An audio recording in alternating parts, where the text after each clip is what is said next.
Somewhere in the night grid, a plant raises its output, and the electricity does not follow any route a dispatcher picks.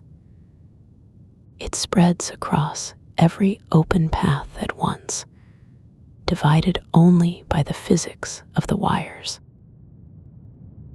This is the Night Almanac, your home in the dark, with nothing to do and nowhere to be. Tonight you drift far out, past the room, past the city, to where the world goes quiet, and home by morning. Sleep whenever you like. The electricity behind your bedside lamp cannot be assigned a single route. Within an alternating current interconnection, it settles across the available paths according to physical laws. That small pool of light is the nearest doorway into a network beyond the house. Meters, control rooms, reservoirs, and transmission paths belong to the widening reach. You remain within the blanket's weight as the first measurement waits outside, sealed in its case of weathered plastic and metal.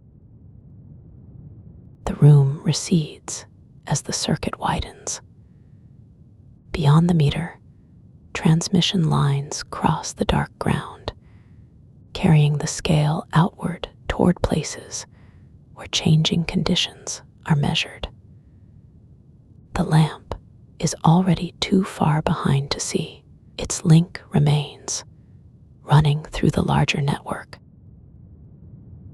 ISO New England's Master Control Center stands in Holyoke, Massachusetts. The connection that began beside the bed has reached a named place, housed beneath a broad roof and surrounded by the ordinary darkness of a New England night. Computerized monitoring gives operators a real-time view of grid conditions and the ability to make corresponding adjustments. Many separate measurements arrive together, represented as points and connections within a present tense model of the region. The U.S. Department of Energy names supervisory control and data acquisition and energy management systems as central layers in modern grid control development. Behind the display wall, fully populated processor racks give them a physical depth. Sparse status pinpoints cross shelves of brushed metal. ISO New England identifies SKA-WIDA, the Intercontrol Center, Communications Protocol, and Energy Management Systems as dependencies for its real-time assessments.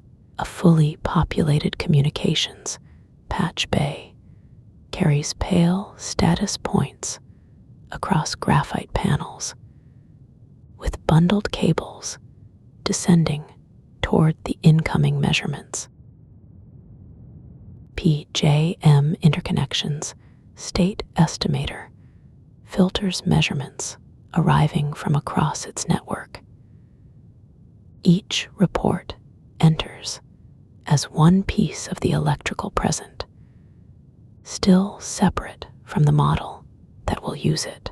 The stream passes inward from the broad regional view toward a layer built to distinguish a usable account from a mere collection of values.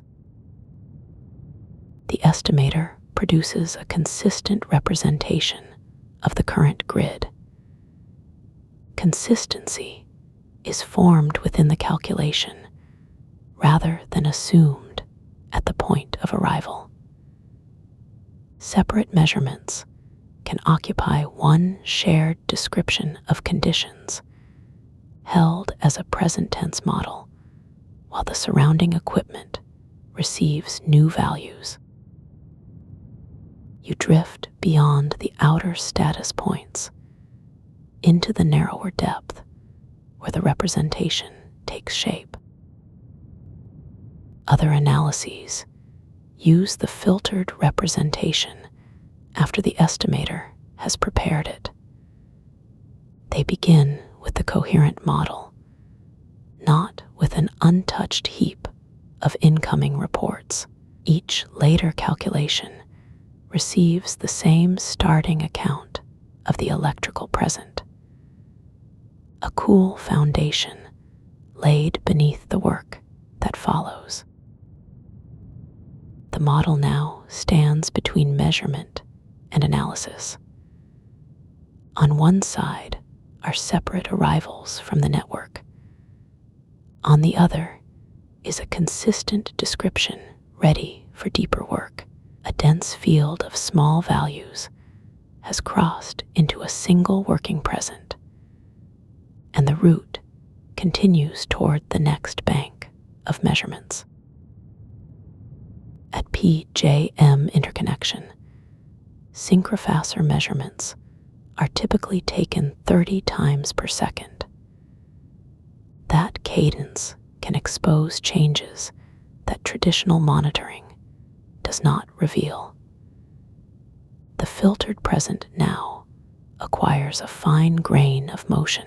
Closely spaced reports arrive before the earlier outline has had time to seem fixed, giving the control room model a deeper account of what is happening now. A single measurement belongs to one instant. Near its neighbors, it begins to show direction and change. The living map gathers this closer spacing of evidence into its existing field. Motion leaves a trace between conditions that a wider interval would hold apart. The reports keep arriving, each one close beside the last in measured time. You drift with that sequence away from the broad wall of the Holyoke room and into the narrow intervals between reports. The control center becomes a distant shell around the model. Inside, each arriving condition occupies its place beside the next, while the wider network remains held as one continuous field. The scale has changed from rooms and racks to increments too brief to feel. The change resides in the relationship among reports, rather than in any single value standing alone. One point can be ordinary. A succession can preserve a bend or drift that would otherwise be folded into a wider interval. The model receives the sequence as evidence of a network still moving while it is measured. As the reports draw closer together, their order in time becomes part of the structure. A value belongs to a location in the grid model and to an instant among nearby instants.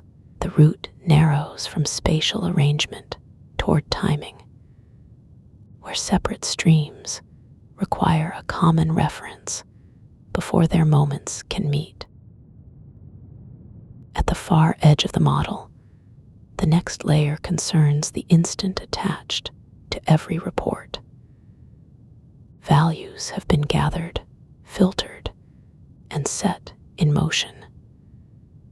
Now the route enters the discipline of timekeeping, where a narrow mark beside each arrival will matter as much as the value it carries.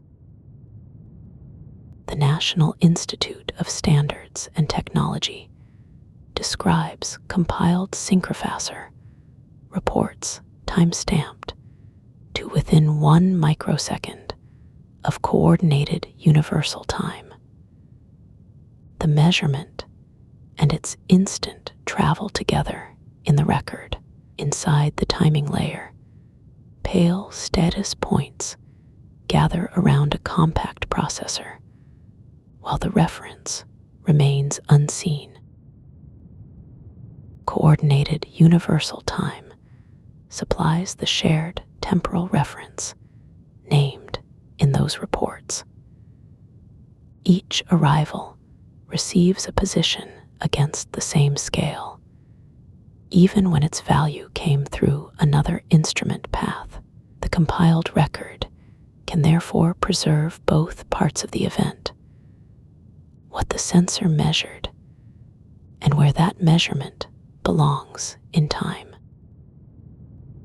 The timestamp rides beside the measurement, a narrow coordinate carried forward with the value. Two reports may carry similar values while belonging to different instants. Their timestamps preserve that distinction as the records enter later analysis. The value describes one condition in the grid.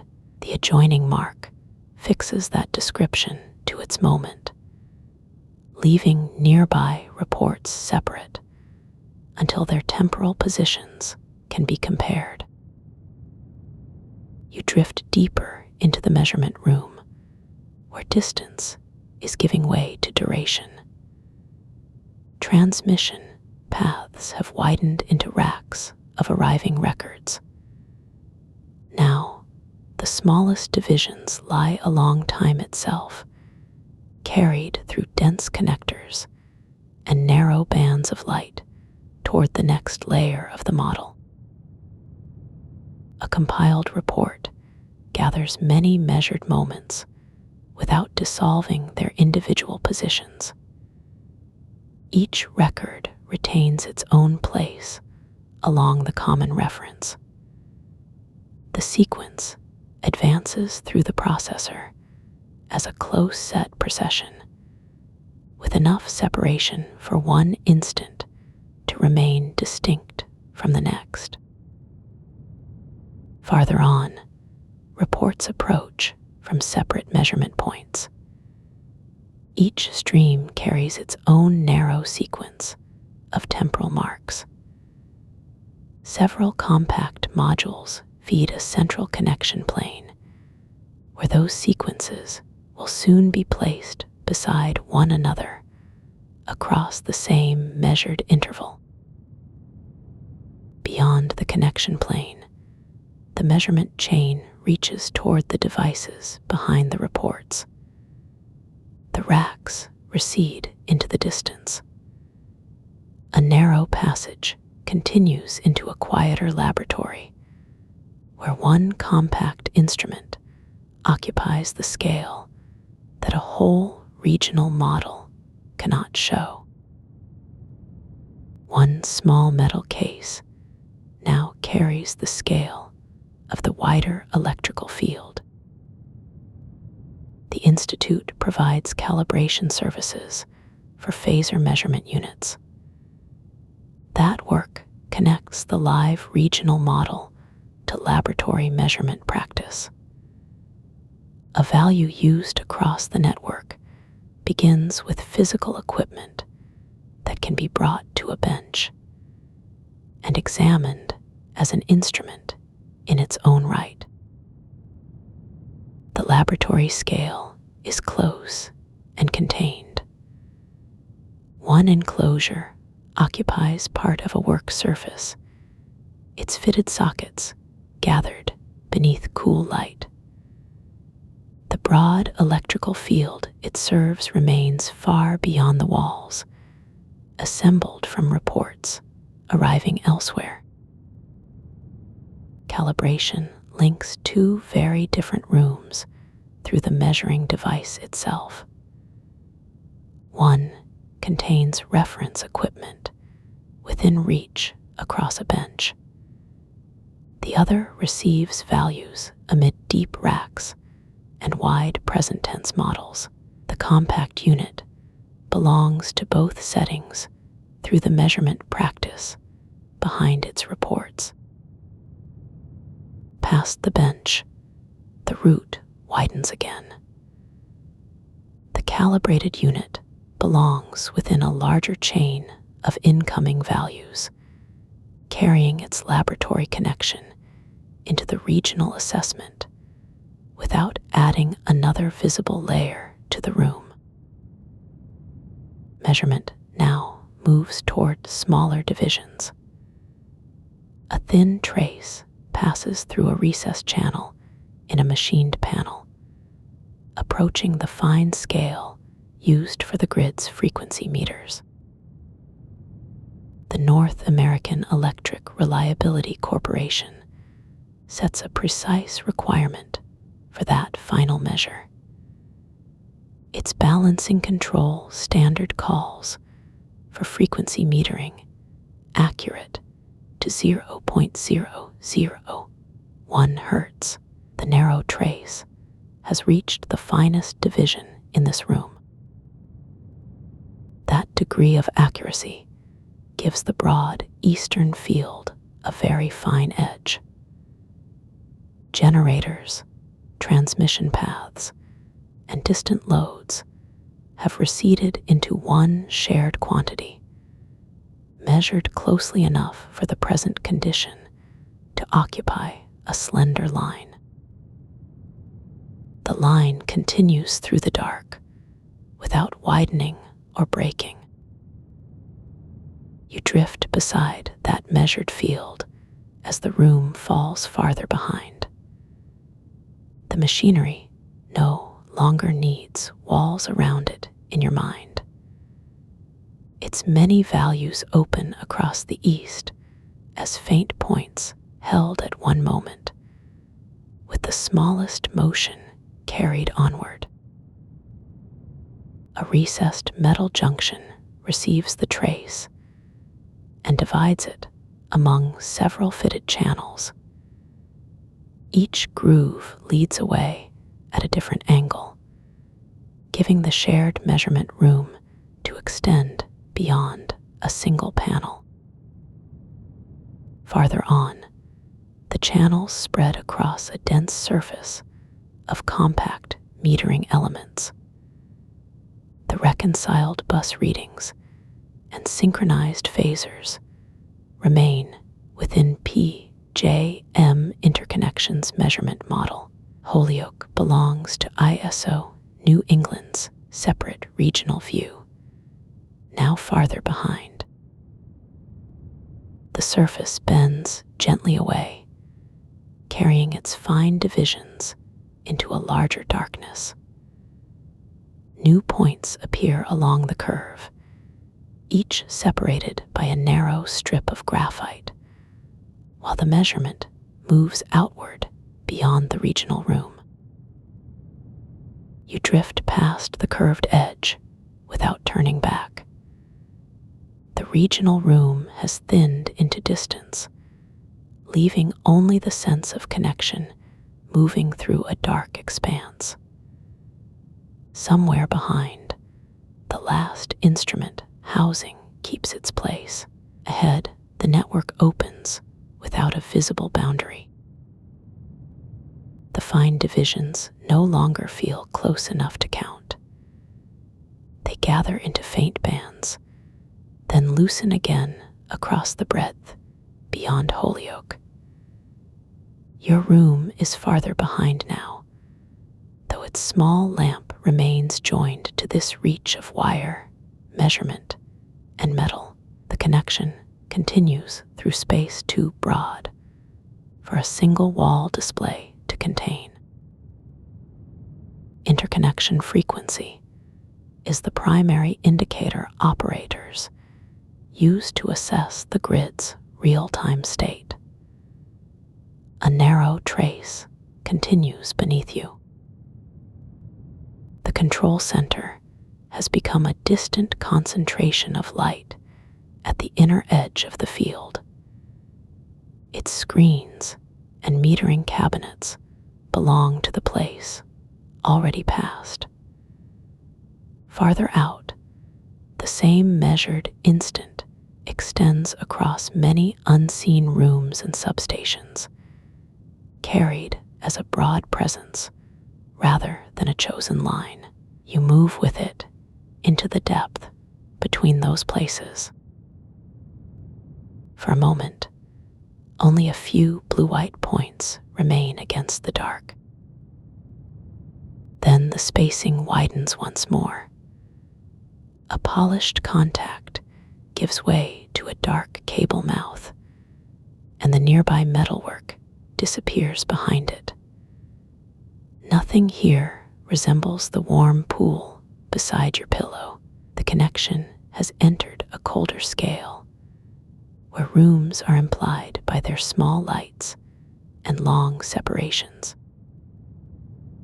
The cable route passes beneath a row of closed graphite housings. Their narrow seams catch a little light, then fade as the corridor carries onward. At its far end, a blue-white opening leads into another chamber of densely arranged equipment. Inside the chamber, insulated cable bundles descend from overhead trays and divide among fully populated racks.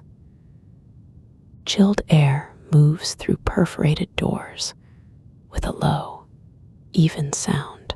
You drift between the cabinet faces as blue-white points appear at different depths, each small enough to leave the surrounding metal in darkness.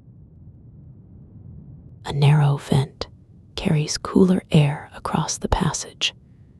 Then the corridor bends. The next aisle is crossed overhead by a dense cable tray. Black insulation turns around broad curves before vanishing into separate housings. The route no longer offers one line to follow. It continues through a layered interior of metal, shadow, and small points of light. The last amber color has fallen away behind the corridor. At a junction, brushed metal channels cross beneath a recessed graphite plate. Their curves divide through the solid surface without becoming a drawn diagram.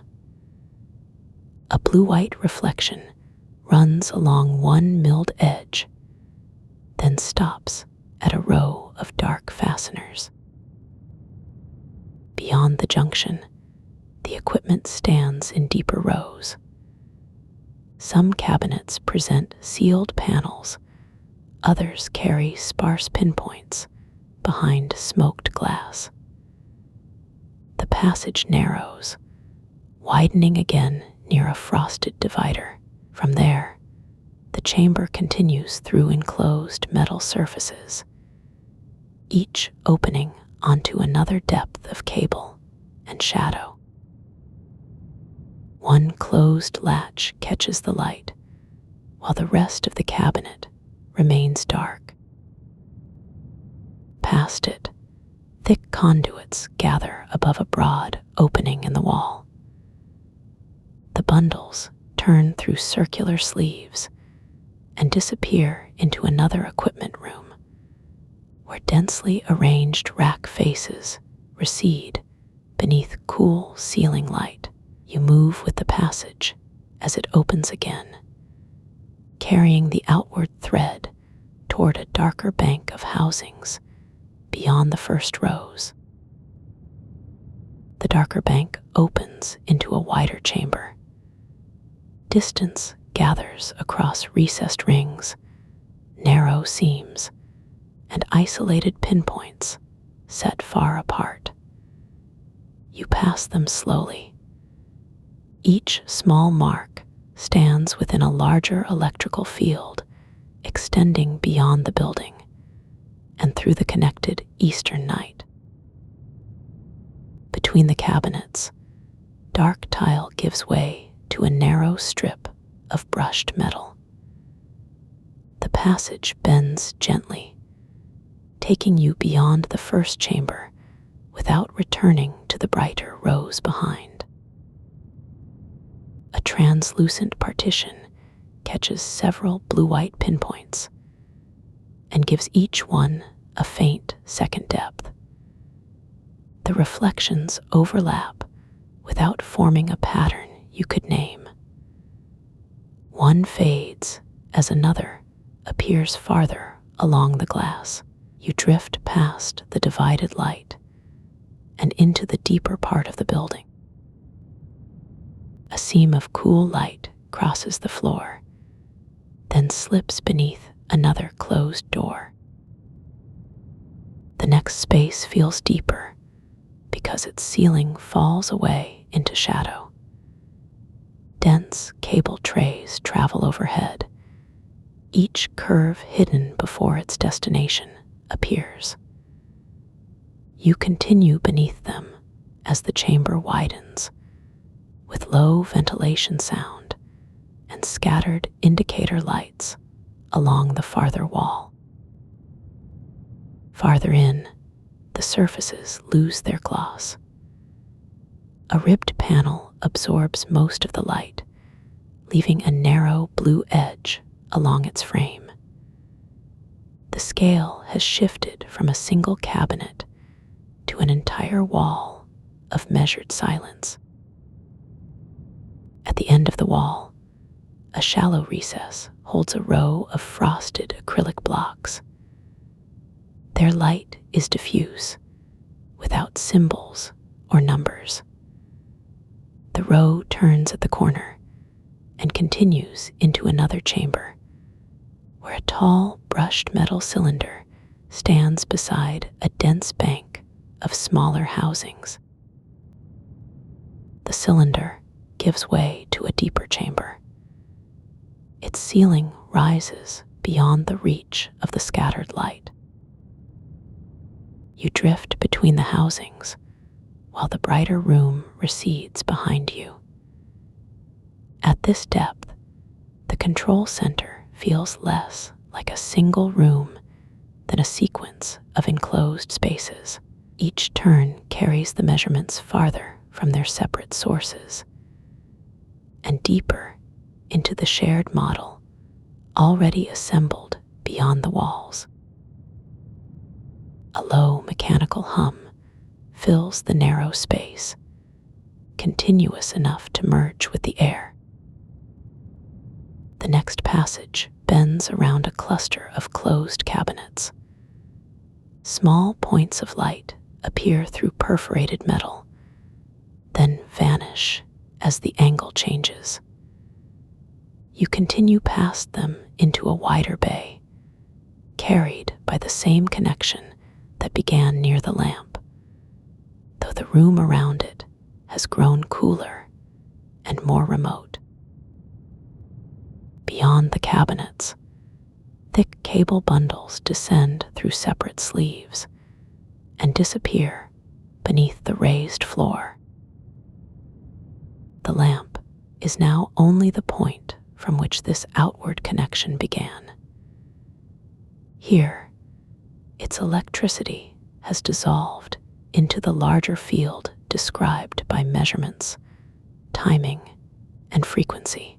Your own warmth travels lightly beside that thought, while the physical room continues in steel, dark glass, and chilled air.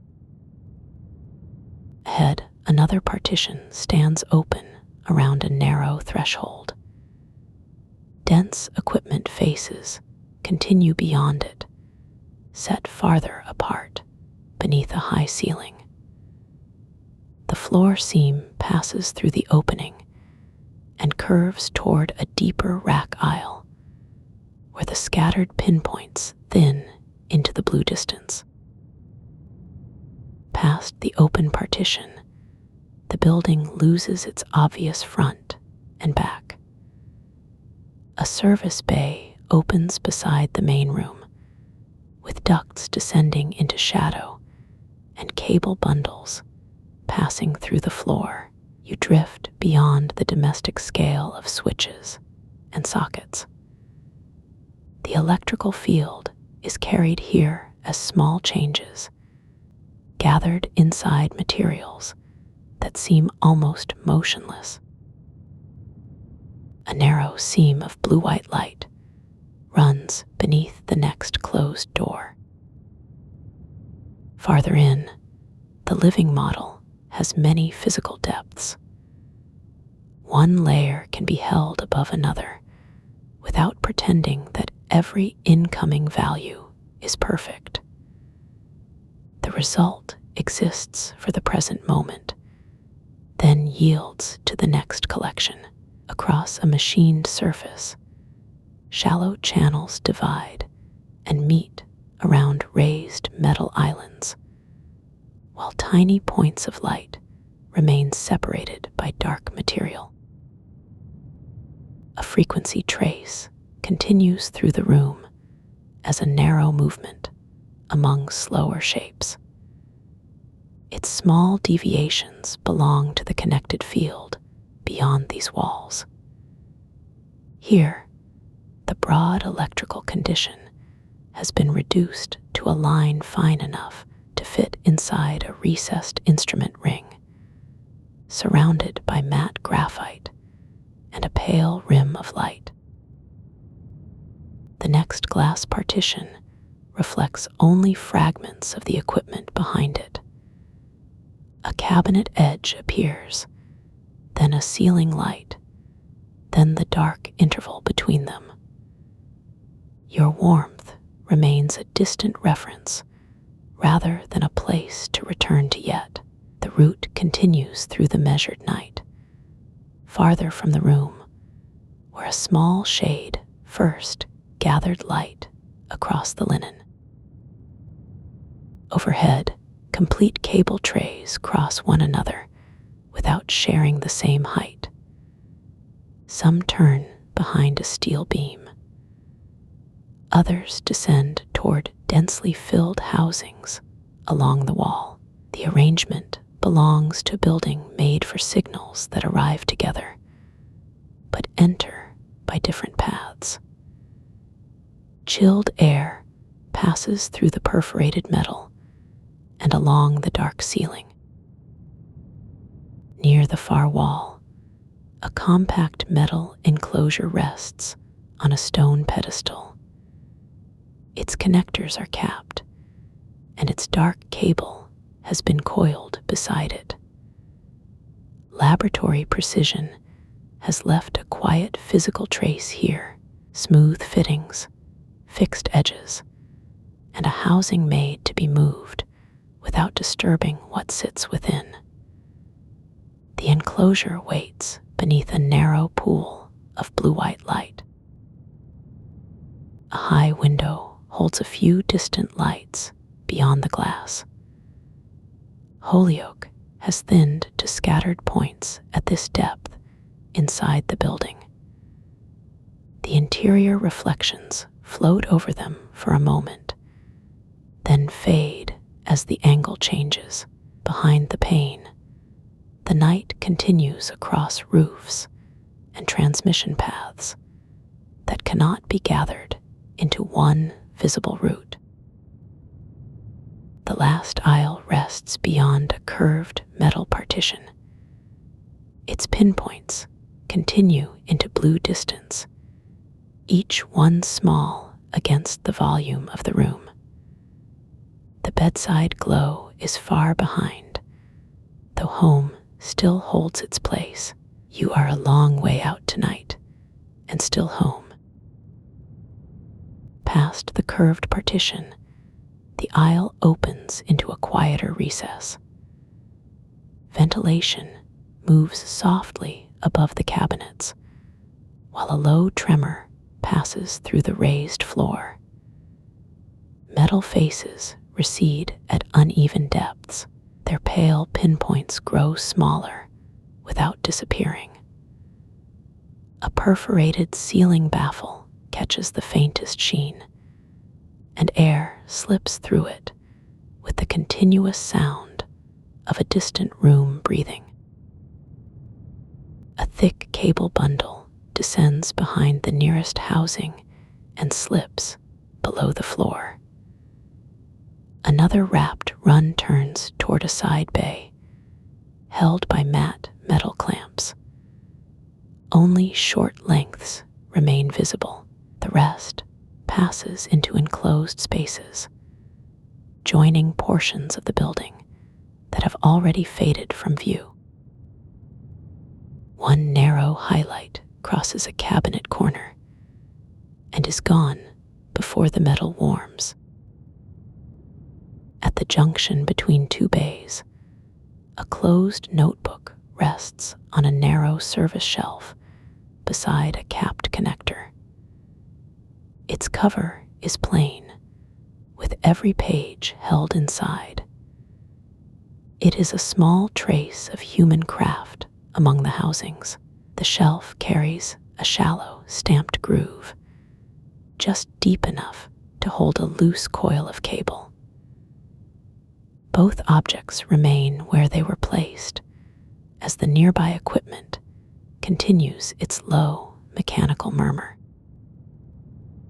Distant display light reaches a translucent divider as a pale wash, emptied of symbols by the angle.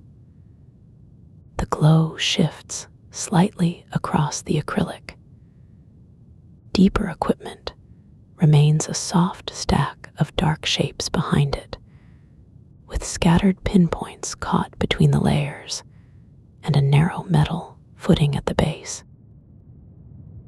You pass the last clear reflection and drift beside matte floor tiles. Cool light lies low here, broken by seams in the surface and the shadow of a recessed conduit cover. The machinery is heard more than seen at this depth. A steady breath of air moves from a narrow grill, crosses the recess, and travels onward toward bays hidden past the nearest wall. Near the end of the recess, a brushed metal floor plate carries one final blue-white reflection. The light runs along its beveled edge, then thins across the graphite surface. Cabinet pinpoints remain behind at different heights. Ahead, a covered conduit disappears into the next dim section of the building. The long interior has narrowed to metal, moving air, and a quiet line extending farther outward under the low ceiling. ISO New England sends normal dispatch instructions electronically every 5 minutes or less, depending on system conditions. One such message rests on a desk before passing outward. Beside the pale console, an old black telephone keeps its coiled shape, a heavier object from another manner of speaking across distance. The electronic message leaves Holyoke as a small change carried beyond the desk. Its destination lies elsewhere within the regional system. A fitted metal coupler holds several dark sockets beneath a narrow blue-white indicator, while the surrounding surface remains still. You drift beside the outward passage as the Holyoke building recedes. The region opens across a broad relief of rivers, towns, and transmission country without a marked boundary. Pale channels cross the graphite surface, separating into distant branches before disappearing beneath the far edge. The pale terminal glow falls behind, leaving the next dark junction ahead. Beyond that junction, separate desks occupy different depths of the eastern night. Each has its own enclosed panels and small point lights. A curved graphite work surface faces a wide, dark pane where scattered blue-white reflections hang over the glass. The older telephone remains a quiet shape at the beginning of this passage. Farther on, the electronic route has no handset or coiled cord to give it weight. It reaches a dense metal distribution panel where many fitted ports form narrow rows beneath smoked glass. Past the distribution panel, another regional desk waits within a deeper room. Closed document trays line one side. A broad, numeral-free display surface occupies the other, holding only a low wash of blue-white light as the route advances toward the next assessment. ISO New England and its local control centers must perform a real-time assessment at least once every 30 minutes. The electronic instruction has reached a recurring examination of present conditions. Beneath the dark glass, recessed metal rings hold separate blue-white points within one deep work surface. The requirement extends beyond the regional desk to the local centers named beside it. Each room occupies another point across the eastern night. Their buildings stand apart under low clouds, joined by the assessment practice rather than by any single visible corridor. One assessment belongs to the conditions present when it is made. The next lies farther along in the same moving grid. Inside a layered relief, pale channels pass beneath translucent acrylic depths, preserving the sense of a region changing while its physical outline remains. A narrow blue-white seam continues from the regional surface toward the local rooms beyond it. The assessment practice gives each separated room a place within the same recurring interval. You drift past their dark roofs and across the intervening ground. One building recedes before another appears, its enclosed work surfaces carrying the route onward through the regional system. Farther inside, a closed assessment folio rests in a fitted metal tray. Its pages carry no visible writing from this distance. The object gives the recurring requirement a physical edge before the route moves beyond the present calculation. Beyond the tray, a row of plain paper sheets lies beneath a clear cover. Small square divisions are visible only as texture, with no words or symbols to read. The electronic route has reached the quieter craft of making repeated duties take the same form. Control room checklists make periodic, routine duties consistent across shifts. The sequence remains fixed as one watch gives way to another. On the desk, recurring work has a place prepared before it arrives. A plain graphite pencil rests across an empty groove beside the covered sheets. You drift beyond the paperwork into the space between adjoining consoles. The completed page stays behind beneath its clear cover.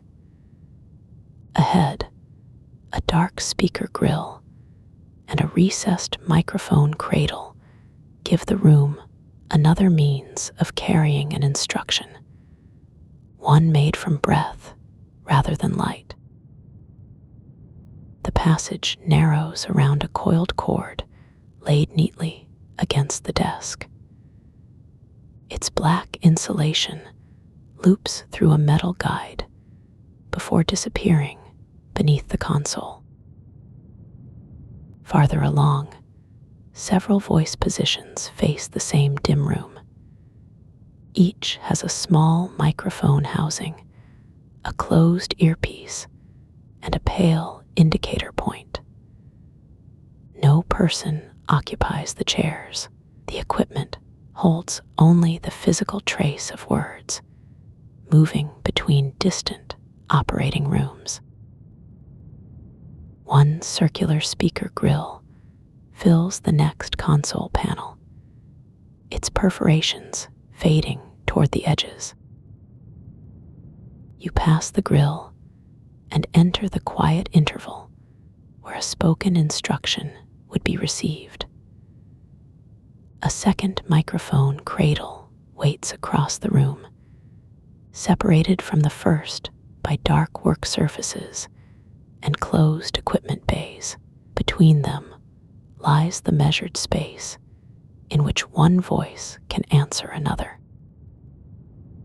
The North American Electric Reliability Corporation requires 3 oral exchanges between an operating sender and receiver. Each part has a separate place in the sequence.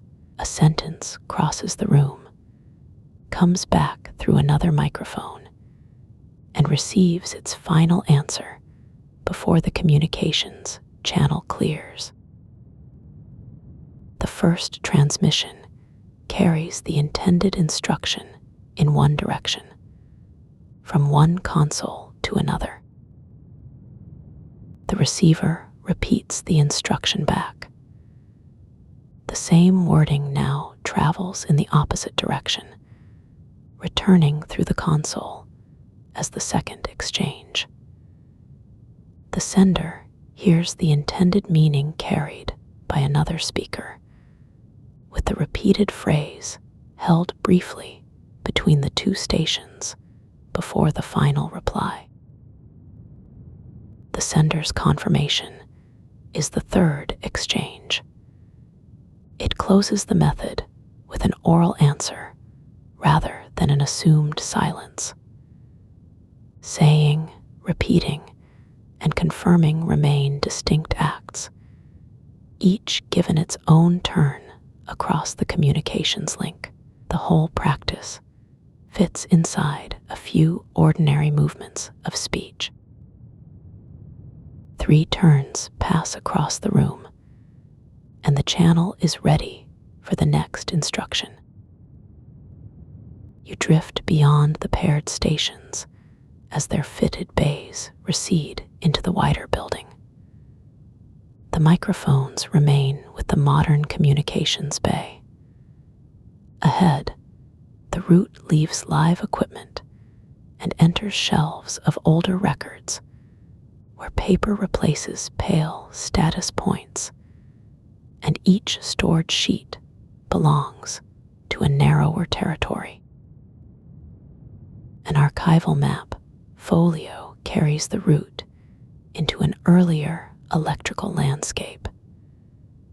Separate sheets rest beneath glass, each holding a bounded territory before the broad regional connections took shape. Their paper edges remain distinct across the long archive table. You drift beside them toward a country still divided among many small electrical domains. At the beginning of the 20th century, more than 4,000 isolated electric utilities operated across the United States. The later interconnection began as many separate electrical territories. Each one occupied its own small reach of streets and machinery, divided from the others by distance. and by the limits of its wires. Across the dark country, those territories would have appeared as scattered concentrations rather than one continuous field. A town's lamps gathered close together. Between one cluster and the next, unlit ground carried no shared electrical path. The archival pages preserve that divided scale through their separate edges. One document ends before another begins. Folded corners and cloth bindings give each territory a physical limit, while the cabinet extends farther than any single sheet. You move along the cabinet rather than across one finished account. Shallow compartments pass at different depths.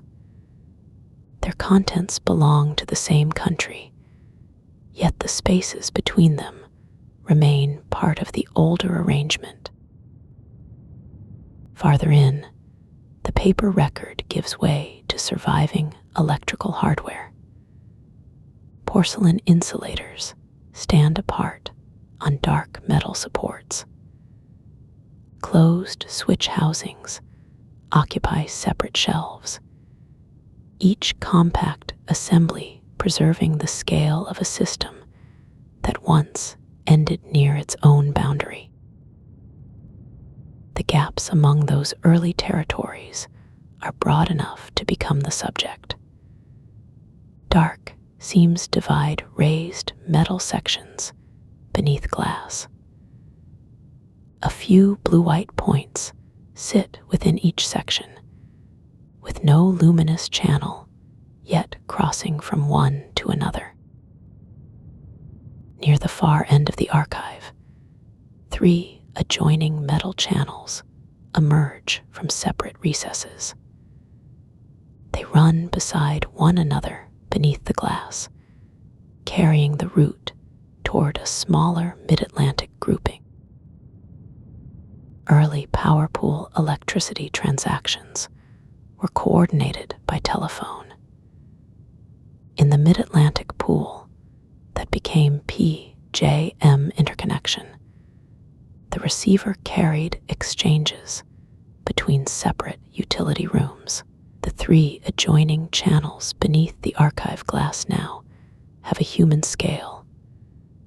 One voice entering the wire, another arriving from elsewhere. The conversation ended while the line remained available for the next exchange among the pooled utilities. Voice coordination placed each transaction inside a shared moment. One utility spoke from its own building, and another answered from a separate site. Copper carried the distance between them. The arrangement could extend beyond a common room because the exchange itself traveled through the line. The apparatus occupied little space beside the larger electrical territory. A call entered through cloth-covered wire and left by the same route. Around it, the pool remained spread across generating stations, transmission paths, and the dark land between separate utility buildings.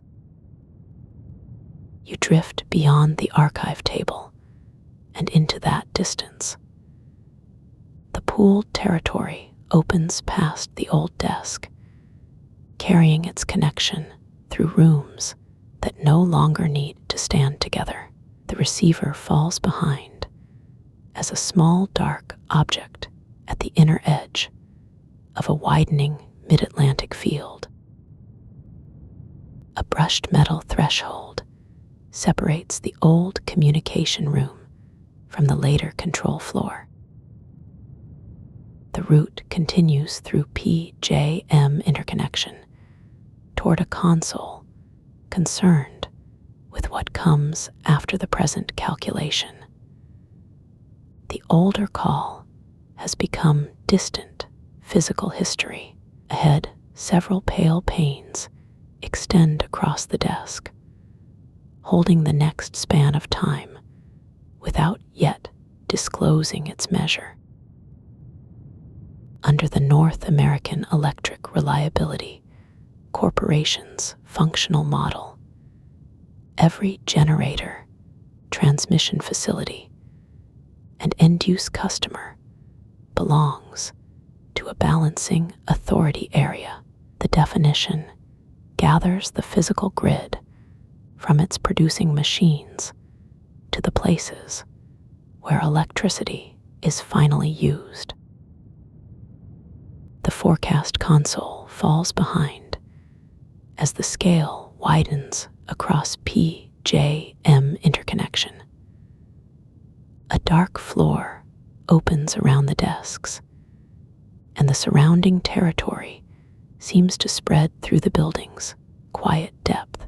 You move away from the individual calculation toward the larger regional form that contains it. A single brushed metal boundary rail curves onward through the dark floor. The route crosses that boundary without rising above the control rooms. Glass-covered reliefs replace the near console, each occupying a deeper section of the long interior. Their edges pass slowly beneath you as the Eastern Territory broadens westward, away from the close-set mid-Atlantic rooms. PJM's nearer rooms become small concentrations of light at the back of the hall.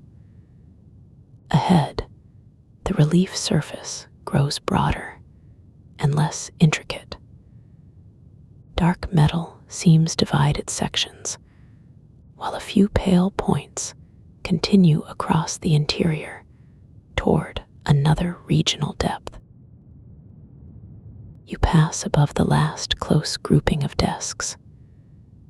Your warmth travels lightly with you, far from the room where the connection began. Below, the control floor architecture gives way to a wide band of darkened territory, interrupted by recessed metal frames and isolated panes of frosted glass. At the far side of the band, several separate inset plates approach a much larger metal field. Their narrow gaps remain visible beneath the glass, leading onward toward the place where those divided shapes will be gathered. An asynchronous direct current tie can carry scheduled power across the boundary ahead. The larger metal field reaches another system through an enclosed passage of equipment. Separate territories remain distinct on either side, while the scheduled transfer crosses the division between them. The frequencies on the two sides remain independent. The tie isolates those separate rhythms, while power passes through its direct current link. Thick, dark housings occupy the boundary, divided by a clear central aisle under cool ceiling light. The U.S. Department of Energy report likens this arrangement to a pipe between systems. The comparison belongs to the scheduled transfer, not to the surrounding alternating current fields. Power passes through the contained link, while the electrical rhythms on either side remain separate. The enclosed bridge continues between two dark equipment halls. You pass the first dark seam, carried toward the farther bank of equipment. Inside the boundary station, enclosed cabinets stand at different depths along the passage. A translucent barrier divides one bank from the next. Light from distant status points gathers faintly in its surface, while the floor continues through the enclosed space toward another row of dark housings. The territory behind you has widened from a single room into regions joined by instructions, assessments, and agreed forms of speech. Here, the connection has a physical edge. You move beside sealed metal faces and heavy insulated runs, with one system extending into darkness on each side of the station. The crossing occupies only the equipment between them. Past the central aisle, a dense wall of fitted housings recedes toward another enclosed bay. Pale pinpoints continue along its outer edge. The open bay receives the aisle through a broad steel frame. Inside it, thick conductors turn through smooth curves before entering separate enclosures. Their dark insulation catches only a faint sheen. The floor remains clear between the cabinets, carrying the route toward a deeper recess where the ceiling light grows thin. A pale ceramic insulator rises from its metal footing beside the enclosed passage. You pass along a raised gallery beside the equipment field. Perforated panels separate the walkway from broad metallic shapes below. Nothing here resembles the old telephone or the paper map already left behind. Communication has reached a place made of barriers, conductors, and enclosed paths, while the far wall opens gradually into another depth of the station. At the base of the gallery, several insulated terminations enter a low steel housing. Each cable arrives through its own fitted sleeve. The enclosure absorbs most of the light, leaving pale rims around the circular fittings and a soft reflection along the floor. The passage widens beside a tall mesh partition. Through it, closed cabinets stand at uneven depths, their edges separated by bands of darkness. A few status points remain visible farther in. You continue along the barrier as the machinery turns away from the central crossing and spreads through the rooms beyond it. Cool air passes through a louvered panel set high in the dividing wall. Around the next corner, a broad insulated conductor descends toward a sealed floor opening. Its curve occupies the height of the bay, held by heavy metal brackets against the wall. Beyond it, another equipment passage begins beneath a lower ceiling, with pale light resting on the first row of cabinet doors and deeper housings continuing past the bend. The lower passage turns beside a recessed floor trench. Heavy conduit covers run beneath the cabinets, their beveled seams catching pale light at intervals. You move along the fitted plates while the descending conductor disappears behind the wall, leaving the next enclosure to fill the cooler depth ahead. A deep hinge joins one sealed cabinet door to its graphite frame. Overhead, an enclosed closed metal run crosses the passage and enters a broad housing above the next bay. Its smooth casing divides the shadow near the ceiling. Below, staggered cabinets stand behind perforated partitions, with isolated pinpoints showing through the dark mesh as you pass beneath the crossing. The floor changes to open steel grating near the wall. Cool air rises through its square openings, and the deeper equipment remains partly hidden below. A solid walkway resumes near a closed partition farther on. A rectangular ventilation duct descends beside the partition, then turns along the lower wall. Its folded seams hold a faint sheen. The duct passes behind a bank of low enclosures, where dark fasteners and flush doors continue toward another opening in the equipment field. One heavy cabinet rests on a raised foundation plinth, separated from the floor by a dark joint.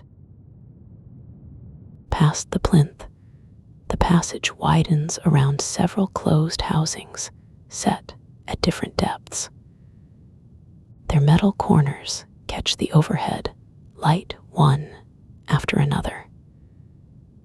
You continue between them toward a recessed bay, where thick insulated conductors curve behind a structural column, and another chamber begins under a higher ceiling. Inside the recessed bay, the conductors turn through broad insulated curves before entering sealed metal sleeves. The higher ceiling leaves more darkness above them than the earlier passage allowed. Pale reflections travel along the protective jackets and stop at the wall. You move beneath the bend, still heading outward through the physical margin where the separated rooms have narrowed to cable, enclosure, and stone. A row of enclosed cooling pipes follows the side wall beyond the column.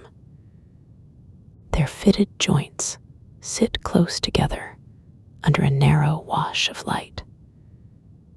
The line turns behind a partition before its destination appears, leaving only the dull metal curve and the low sound of moving air in the bay. One porcelain bushing rises from the enclosure, pale against the graphite wall behind it. Farther along, the chamber opens around a wide bank of sealed cabinets. Each face is plain, except for narrow ventilation slots and isolated pinpoints under smoked glass. A brushed steel rail crosses the floor beside them, then disappears beneath a covered section. The larger equipment remains enclosed. Its mass is carried by squared housings, deep foundations, and the quiet breadth of the room around them. You pass beside a thick divider that separates one equipment bay from the next. The material is close enough to feel substantial, though the spaces on either side extend far beyond it. Your own warmth moves lightly through the colder architecture. Ahead, a narrow opening reveals another stretch of pale metal beneath the high ceiling. A covered conduit crosses the opening and enters a recessed wall channel. Heavy clamps hold its curve against a brushed metal backing plate. Nothing on the surface declares where the run began. The visible length is brief, but its direction continues through the enclosure. and into the adjoining space, where a few cool points remain suspended behind perforated panels. The adjoining space is lower and more contained. A dense row of ceramic insulators stands behind a protective metal lattice, each pale form separated by a strip of shadow. Ceiling light touches their upper edges and leaves the bases within the enclosure. The passage runs beside them without entering the fenced equipment. Past the lattice, a deep observation pane looks into a room of enclosed housings and broad cable turns. Reflections from the corridor lie faintly over the glass, while the equipment beyond remains fixed in blue-white depth. You continue along the pane until its dark frame replaces the last reflected point. The rooms already crossed now sit behind several walls, joined only by the hidden runs passing through them. At the end of the pane, the corridor narrows around a broad metal threshold. A sealed door stands within the graphite wall, its surface broken only by a recessed latch and a thin seam of light below. The long chain of regional rooms has reached this quiet edge. Beyond the threshold, the connected night continues west, while the blue-white seam remains level across the floor. Beyond the sealed door, a sleeved cable bundle turns through a circular opening in the wall. Its dark insulation catches a narrow rim of blue-white light before the curve disappears. The threshold is already behind you. Ahead, the passage grows lower and wider, with closed metal surfaces lining both sides and a shallow channel continuing beneath the floor. A row of ceramic barriers stands inside the next enclosure. Each pale rib rises between separate graphite housings, with broad metal connections enclosed below. The arrangement occupies the full width of the bay. Chilled air passes through the upper vents, leaving only the faint sound of movement above the solid partitions. One insulated coupling crosses the gap between two closed metal chambers. The floor channel reaches a recessed junction where several covered runs meet beneath a heavy plate. Dark fasteners sit flush around its edge. You pass over the junction and into a taller space where the ceiling vanishes above a web of structural beams. The nearby rooms have narrowed to muted ventilation and the soft gleam of fitted metal. Farther along, the enclosed passage opens beside an outdoor electrical compound. Dense ranks of ceramic columns stand under the night, divided by broad, clear spaces and low graphite housings. Small blue-white lamps mark the edges of the structures. The dark ground extends past them toward the western side of the installation. A covered metal bridge spans one narrow section of the yard. Thick insulated runs enter from opposite sides and disappear beneath its panels. Wind moves through the open framework without disturbing the fixed connections. You continue beside the bridge, carried toward the outer fence where the equipment begins to thin. Near the the perimeter, a dense bank of pale insulators rises behind a graphite safety lattice. The nearest surfaces hold a little frost along their lower ribs. Beyond them, only a few enclosed housings remain, each separated from the next by a wider piece of dark ground. The larger compound settles into scattered shapes along the boundary. The final fence line runs outward until its metal posts dissolve into the night. A covered conduit crosses beneath it and continues through the dark ground, while the last blue-white points remain inside the compound. You move on with the open distance. Behind you, the enclosed rooms keep their separate places, and ahead the land widens under an unbroken sky. At the interconnection boundary, the eastern control signal reaches the end of its own area. West of that dividing line, demand and supply continue changing inside the Bonneville Power Administration's balancing authority. A separate local correction forms there, beginning an ongoing process rather than a calculation made once each day. The difference is small within the larger electrical field. Transmission towers stand at long intervals across dark ground. The message continues beyond them, toward a network shaped by river valleys and mountain passes. You drift with that adjustment beyond the boundary. The last enclosed equipment rooms fall away, leaving open western country beneath a low band of cloud.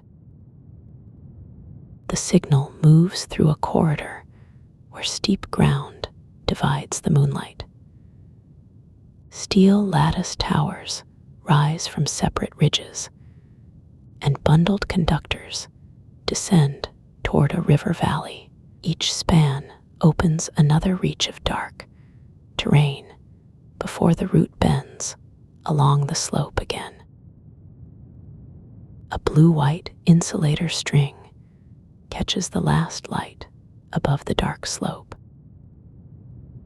Farther on, the correction enters the Pacific Northwest network of the Bonneville Power Administration.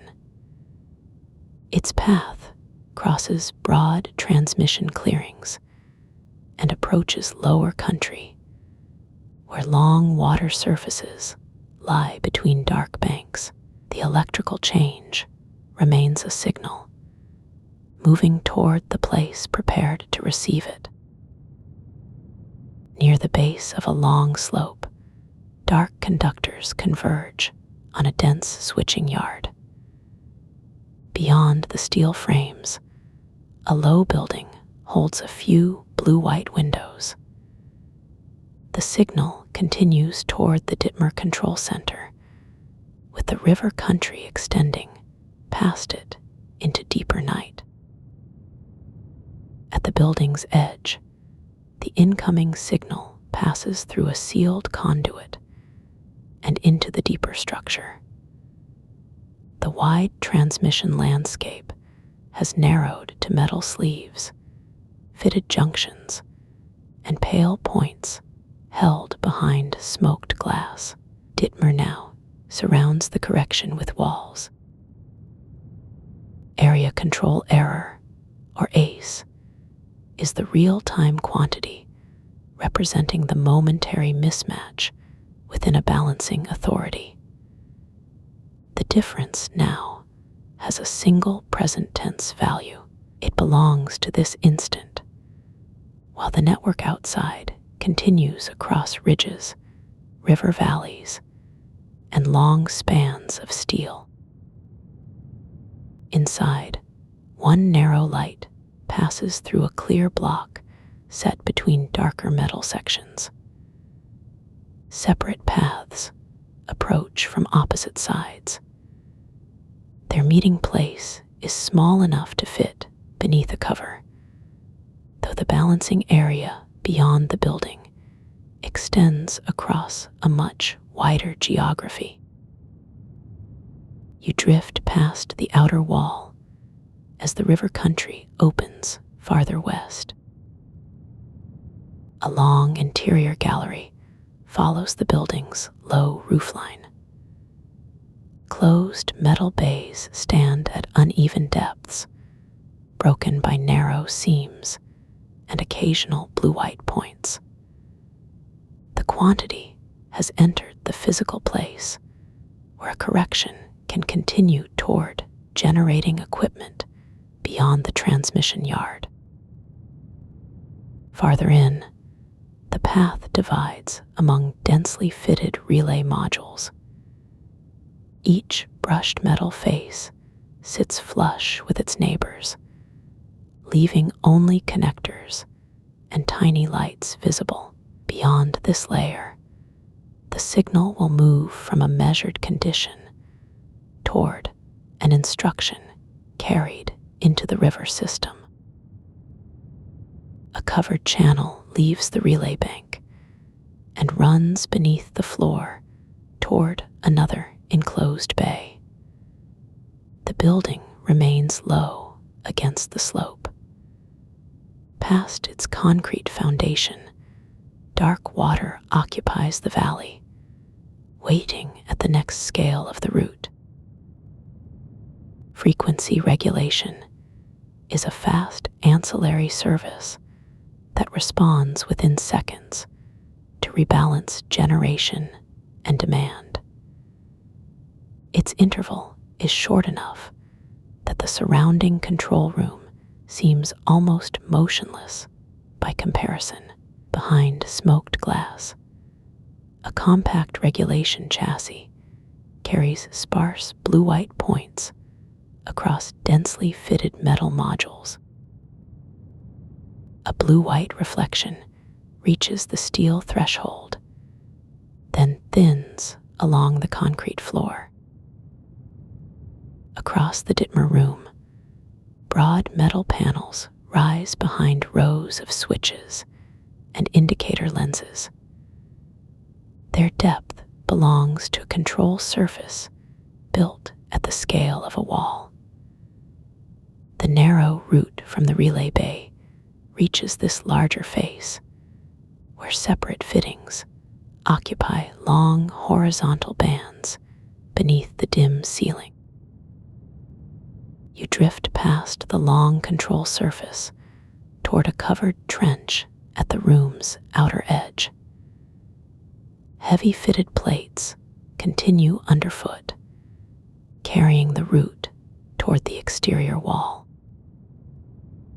Outside, a bank of ribbed ceramic bushings receives the route beneath the night sky. Conductors leave the fittings and stretch beyond the low roof, separating over dark fir slopes. The control signal has reached the wider physical network of the Bonneville Power Administration, where the next distance is measured across valleys rather than cabinet aisles. The conductors descend between forested ridges, with a dark river appearing through the lower trees. Near the valley floor, the river broadens behind a concrete dam face. Water occupies the full width between the slopes, dark except for narrow reflections beneath the structure. The route now approaches an enclosed intake section where heavy steel fittings stand close to the reservoir, and the abstract signal is nearing a movable part of the river. Before the signal reaches the movable steel, its earlier stopping place acquires a date. BPA's existing Dittmer Control Center dates to 1974. The building belongs to an era when a wide panel could carry the electrical present across an entire wall.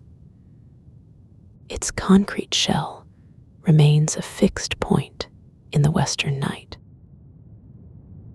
That date connects two forms of the same work. Dense switches and indicator lenses belong to the 20th century room. Modern digital operation carries the changing values through compact equipment.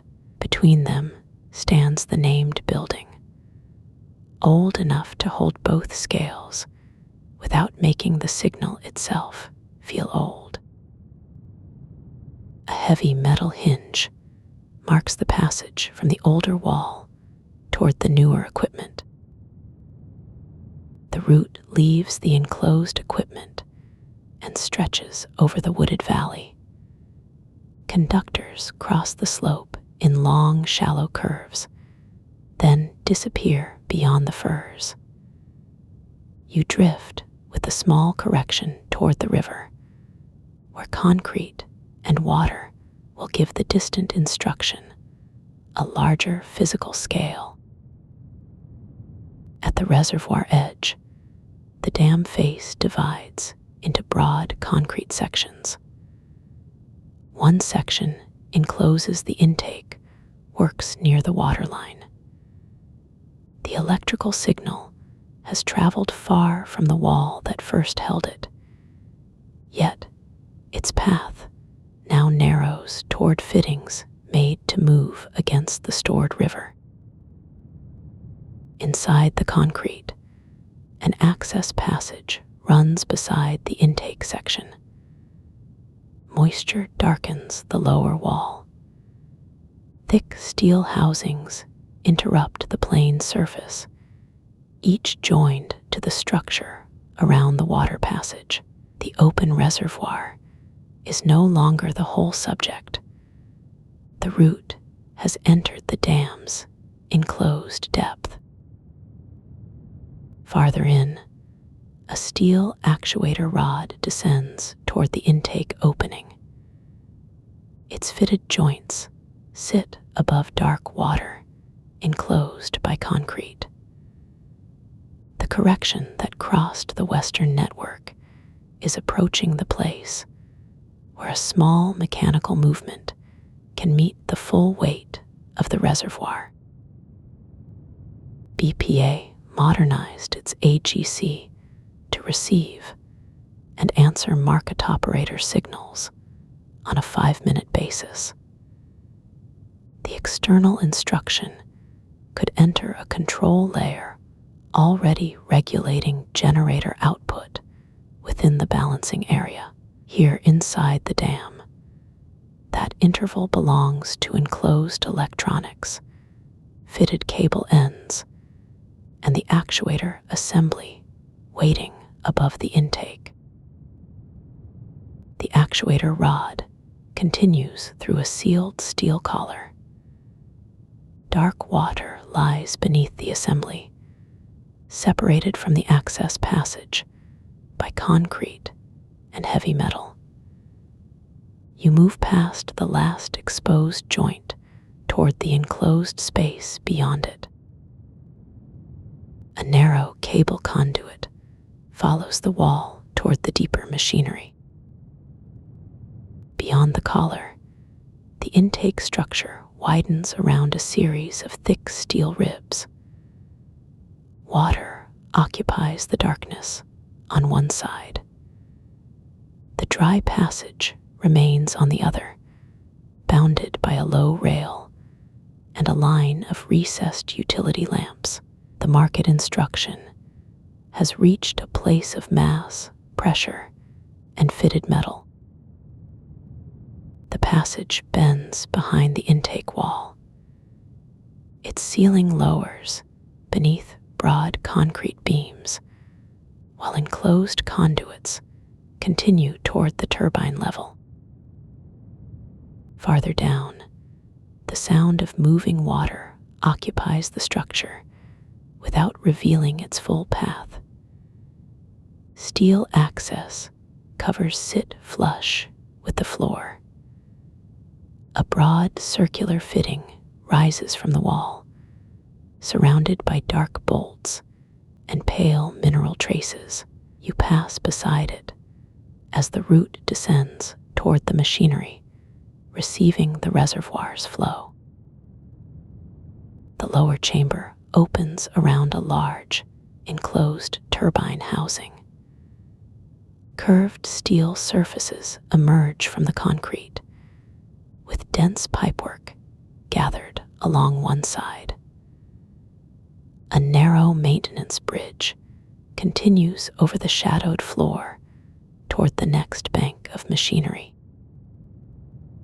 Hydropower output can ramp upward or downward within minutes, and in some cases seconds. That speed makes a reservoir a practical balancing resource. Beside the turbine chamber, a massive generator casing gives the quick response a physical scale, resting beneath the weight of concrete and the dark water held farther above. The control change now belongs to a room of fixed metal and contained motion. You pass beneath a broad shaft enclosure where fitted plates meet along narrow seams. The structure remains immense around an adjustment that may be brief.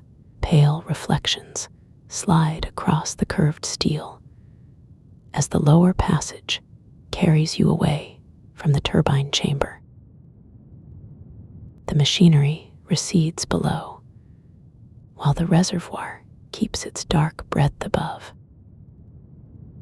Near the crest, the water extends beneath low cloud and broken moonlight. The dam gathers that broad surface against a single concrete edge. From here, the fast change below is hidden within the structure. Only a faint line of utility lights marks where the enclosed passages continue through the night.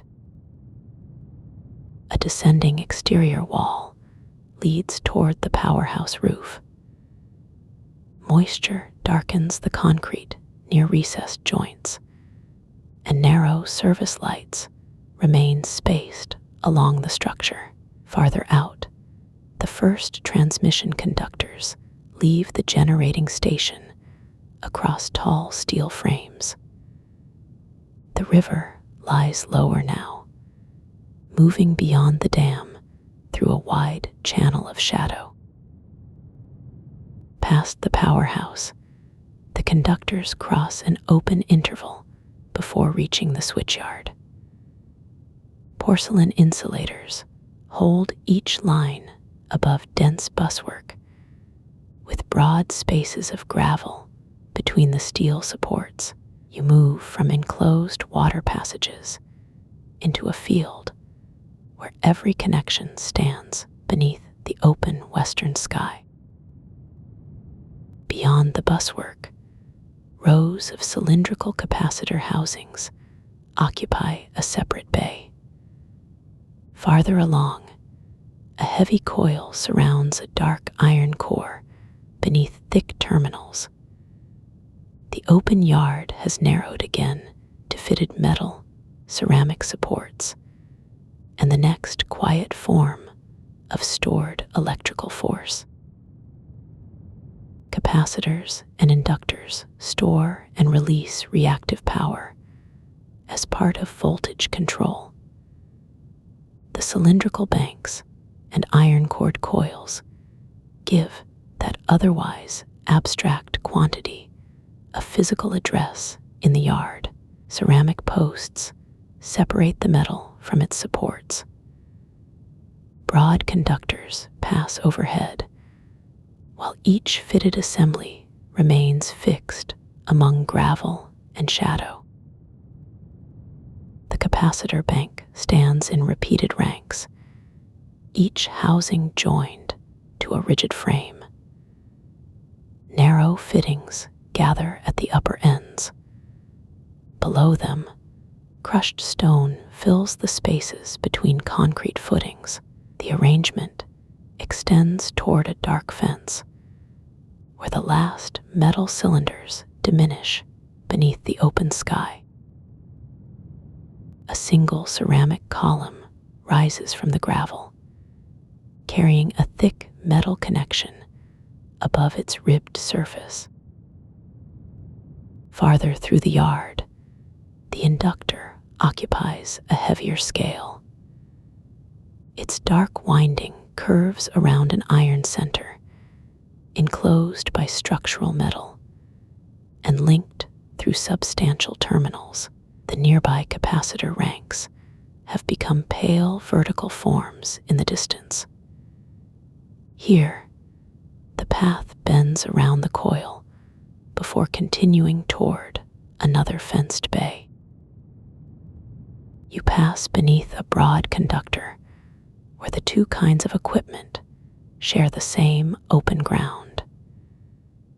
Wind moves over the gravel without disturbing the rigid fittings.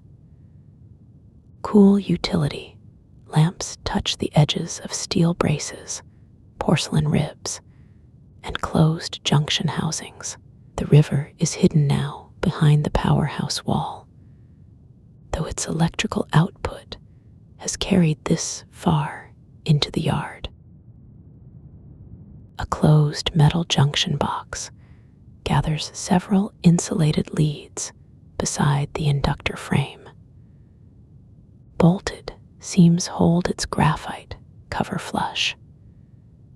The cables leave through fitted sleeves, curve along a low support, and disappear beneath a grated channel. Only their short, exposed arcs remain between one enclosure and the next. The buried leads emerge near a low equipment shelter at the far side of the bay. Behind its dark glass, sparse status pinpoints sit among fully populated control modules. Outside, conduit bends rise from the gravel and enter the wall through sealed collars. The physical yard is giving way to the smaller signals that describe each fitted device. Inside the shelter, dense control modules rise in narrow vertical rows. Insulated leads turn through fitted channels before vanishing behind graphite panels. A pale reflection moves across the dark glass as you pass. The larger switchyard remains outside, reduced here to sealed cable entries and scattered points held behind metal. One loop of black cable hangs between two fitted collars above the shelter floor. Past the shelter, the gravel bay opens under the conductors again. Closed housings stand at measured intervals beside pale ceramic supports. Their shadows reach across the ground without touching the next row. Farther on, a broad steel framework marks the edge of another equipment section beneath the western night.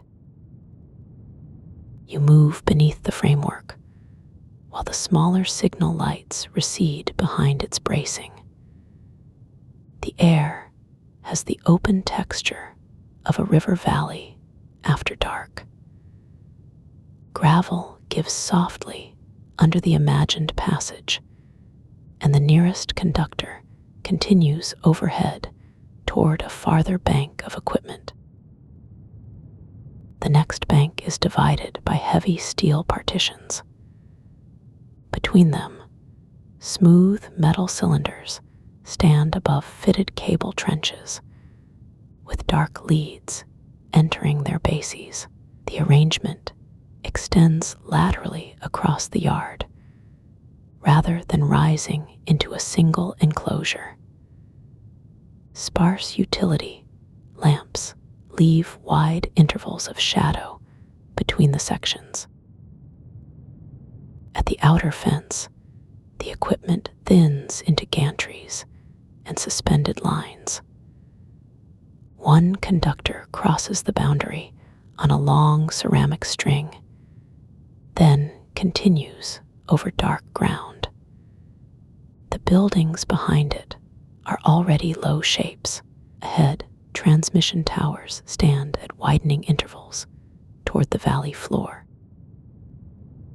The first tower beyond the yard holds several conductors across broad crossarms. Each line bows gently before rising to the next structure. Below them, the ground falls toward a darker reach of the basin, where the route continues past low ridges and scattered patches of moonlit water. The conductors leave the first tower in broad, shallow curves. Farther down the slope, their separate paths narrow against the valley's depth. A reservoir reaches between the ridges, holding broken strips of moonlight near its shore. The route keeps westward above the water, carried from one steel frame to the next. On the opposite bank, a tower rises from pale rock above the waterline. Its crossarms divide the suspended lines across open air. The next span is longer, passing over a sheltered inlet before reaching the wooded slope beyond. A narrow reflection gathers beneath the span, then loosens on the moving surface. You pass over that divided light while the shoreline bends below. The water lies nearer now than the control room or switchyard, filling the space between steep banks. Along one distant ridge, insulators show briefly as pale marks. Their supporting frames remain dark against the sky. Near a concrete abutment, the route crosses a deeper channel. The dam's broad face is partly hidden by the angle of the bank. Only its upper edge remains distinct, with closed metal housings spaced along the crest and the reservoir extending quietly behind them. Past the concrete edge, the conductors climb again. A steep hillside takes the first structures upward in measured steps, while the water recedes through gaps in the trees.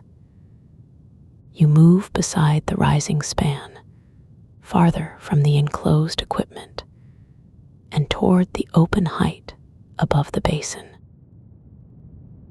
At the ridge top, one pale ceramic string hangs beneath a steel crossarm. The conductor turns through its fitting and enters the next long span.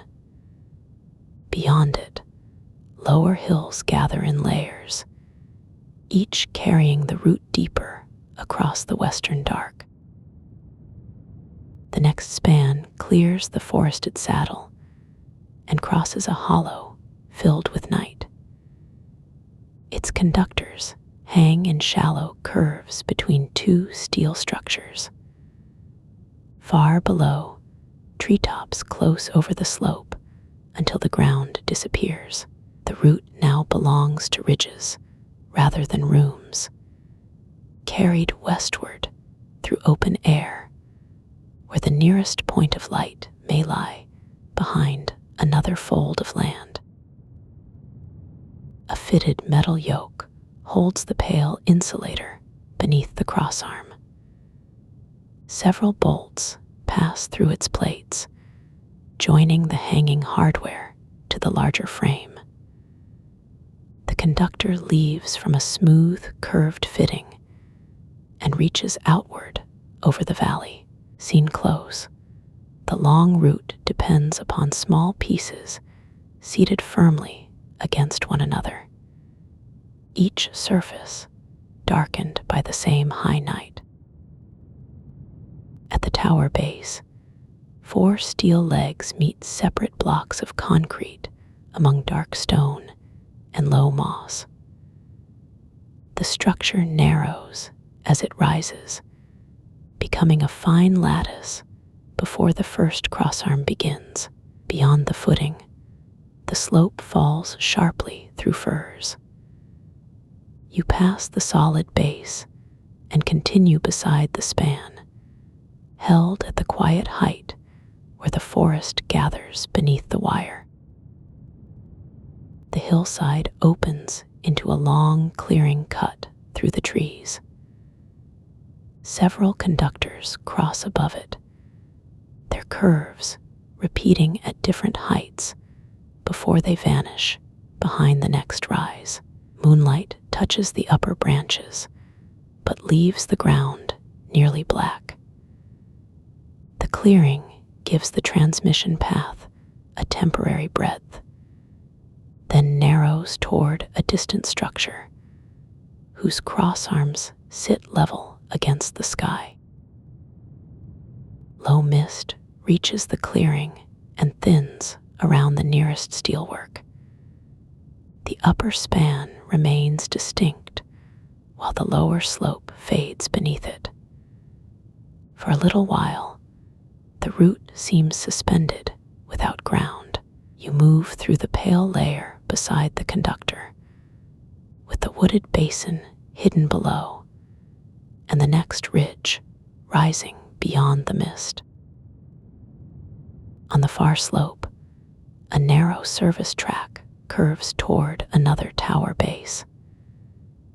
Wet gravel catches a muted sheen between banks of fern and stone. The track bends before reaching the structure, leaving only its pale edge visible through the trees.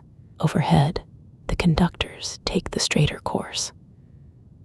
Their long arcs cross the uneven country, while the ground route turns wherever the hillside permits. The ridge broadens into exposed rock. A steel structure stands with its lower braces clear against the open slope, and the conductors pass above scattered dark pines. Behind it, the basin has become a sequence of muted folds. Reservoir, concrete, and enclosed machinery have fallen below those layers. Only the elevated path remains near, reaching from one crossarm to the next. A higher span crosses the last wooded notch. Its middle hangs over a depth where the trees merge into one dark surface. You travel beside that curve as the steelwork at either end grows smaller. The distance between structures opens wide enough for cloud shadow to move across the forest floor without revealing it. Farther on, another line meets the horizon and becomes too fine to separate from the night. Beyond the notch, the terrain eases into long western slopes. The nearest conductors descend toward them, then rise once more against a bank of pale cloud. Their fittings and insulators have dwindled to small interruptions along the steel. You remain beside the outward line until even the towers settle into the dark ground, leaving the upper sky broad above the basin and the connected night extending farther west. Past the long slopes, the corridor reaches an open gravel terrace. Low grass bends beneath the conductors, while shallow puddles hold pieces of the pale sky. The structures are spaced farther apart, their upper steel reduced to thin crossings above the ground. You travel under the suspended curves as the basin behind becomes one dark fold. One tower rises from a shelf of broken stone near the terrace edge. Its lattice is open enough for the cloud bank to show through each bay. Insulator strings hang under the crossarms, pale against the darker metal. The wires leave that frame in a long descent, carrying your drift toward a low plain where smaller lights gather at ground level. At the base of the descent, the conductors approach a wide switching yard. Porcelain columns rise among low graphite housings, separated by strips of wet gravel. Overhead buswork crosses the open bays in straight sections. The distant lamps are small and blue-white, leaving most of the fenced interior within the same unbroken night. Near one edge of the yard, a dense capacitor bank occupies several low rows. Brushed metal canisters sit beneath dark connection bars, with rain beating on their rounded tops. Pale ceramic supports lift the assembly above the gravel. Beyond the nearest row, identical forms recede between narrow service lanes until their cool highlights become points. Farther along the enclosure, an inductor coil fills a square graphite frame. Thick windings circle an empty center, their surfaces nearly black beneath the high lamps. A ceramic bushing rises from the housing without any visible mark. You pass the coil at close range. Then the metal ring narrows behind you as another bus span crosses overhead. A suspended jumper loop hangs between two tall gantries near the outer boundary. Its curve catches a thin blue-white reflection above the fence line. Below it, wet stone darkens around the concrete footings. The loop gives way to parallel conductors beyond the yard, where the wide interior opens once more into distance. The outgoing lines cross a low expanse beneath broken cloud. Faint light lies on the upper wires, while the poles ahead shrink to narrow marks. You move beside their westward spacing through air that has lost the enclosed hum of equipment. Farther across the plain, another steel frame appears beneath the cloud break, holding the route above a silvered strip of ground. Balancing reserves do not remain only as plans made ahead of time. Within each operating hour, the Bonneville Power Administration can dispatch their energy as conditions change. The view rises above the Columbia River Basin, leaving the last individual housings below. Reservoirs and transmission paths now occupy the same broad reach of ground beneath passing cloud fields. The reservoirs narrow into dark shapes, separated by long folds of western terrain. From higher still, the reserve becomes one adaptable part of a much wider electrical field. Its immediate dispatch has already occurred below, among places now reduced to scattered points. Transmission corridors extend away from the basin and cross the pale grain of ridges, plateaus, and valleys. weather occupies another depth above them, broad enough to cover several kinds of country at once. You drift upward beside that widening scale. The Columbia has become a dark thread among larger forms, while the mountain ranges hold traces of snow under the night. The control rooms have fallen beneath the curvature of distance. What remains is land, weather, and a few fine paths carrying electricity across both. A cloud deck crosses the interior without following the lines below. Its shadow passes over reservoirs, open ground, and distant concentrations of light. The electrical network continues through the same territory on another pattern entirely.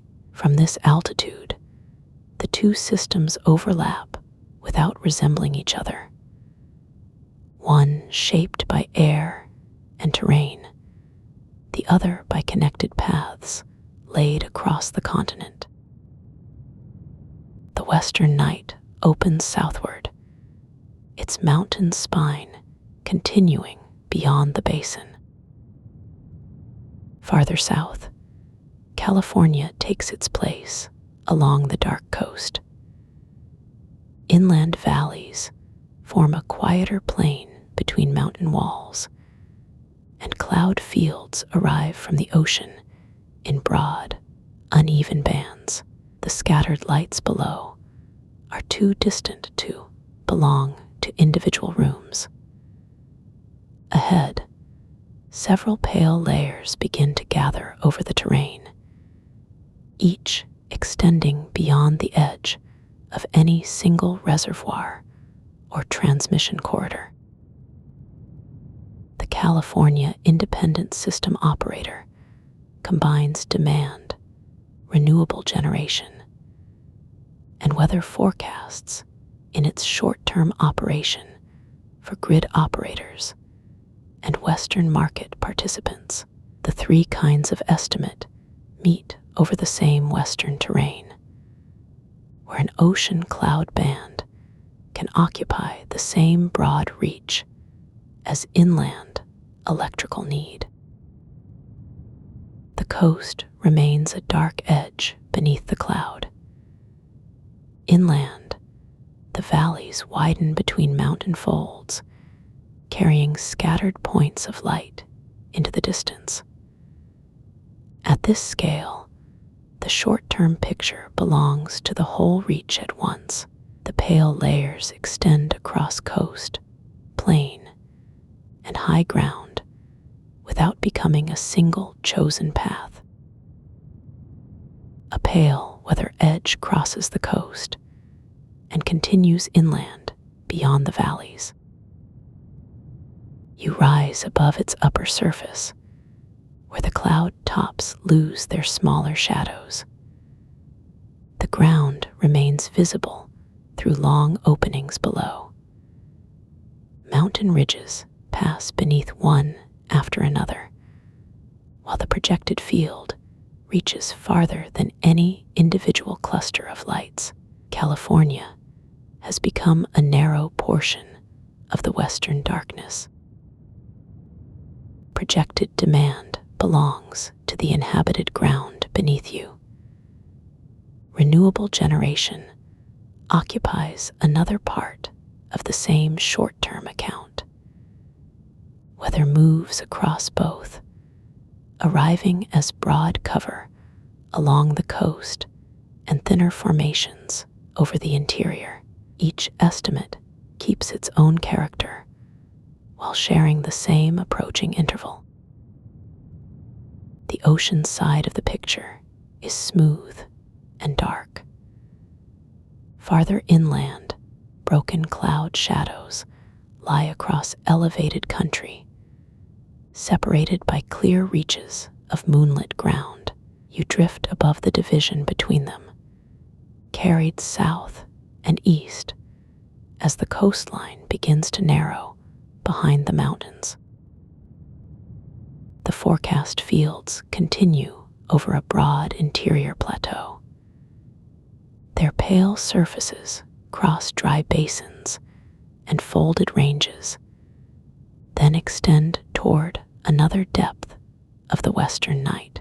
Below them, isolated lights gather along the terrain in small concentrations.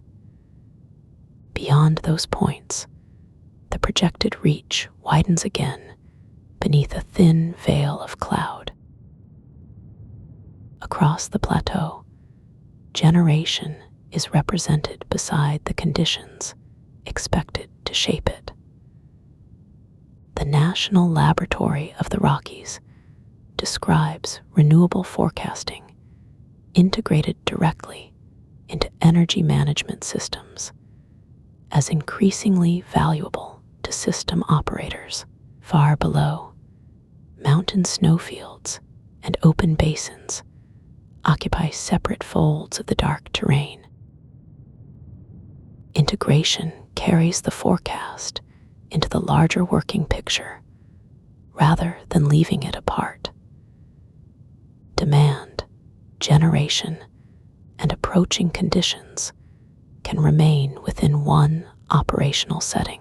From this height, that relationship appears as several pale depths resting over land, each layer extending beyond the valleys where scattered lights collect.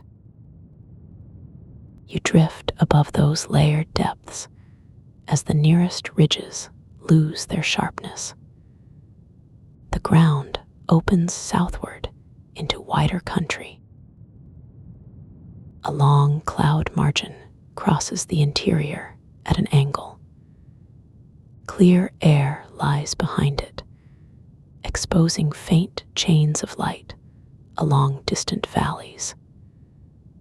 Ahead, another weather system gathers over lower country, broad enough to cover separate generation areas without revealing the equipment within them.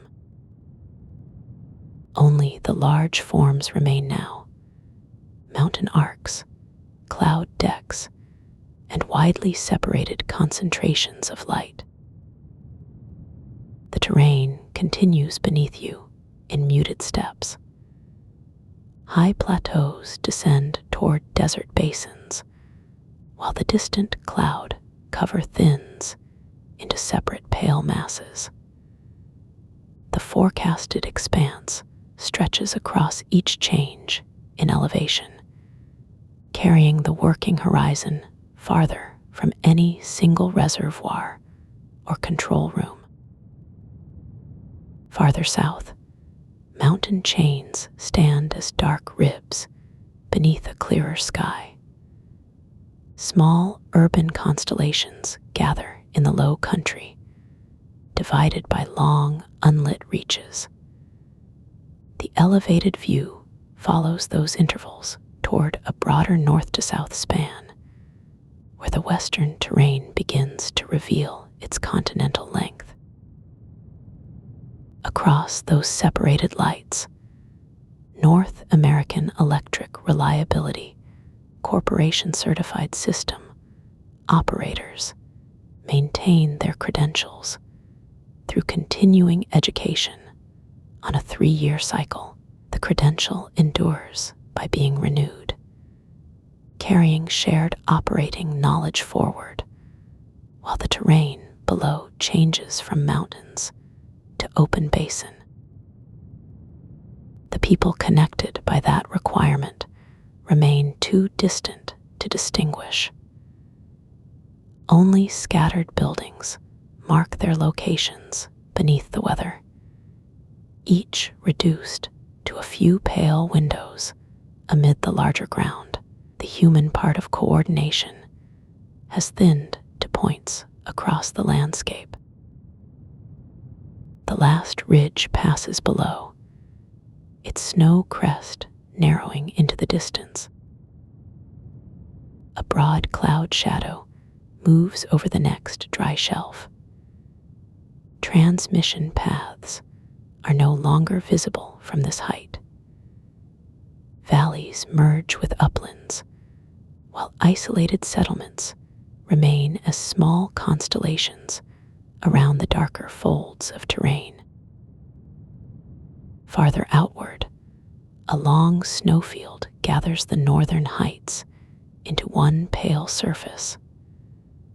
Weather rests above it in separate layers, leaving the ground partly clear and partly hidden.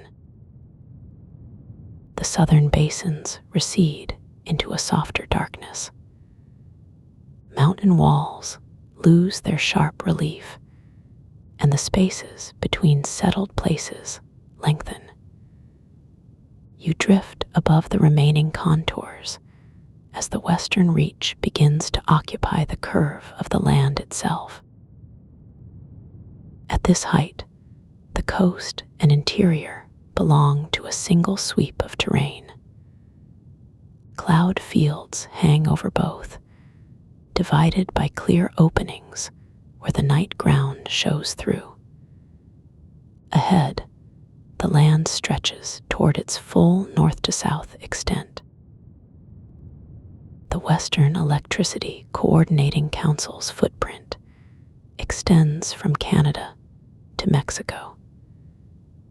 Its reliability region gives the Western interconnection a north to south scale that no single reservoir or forecast could show.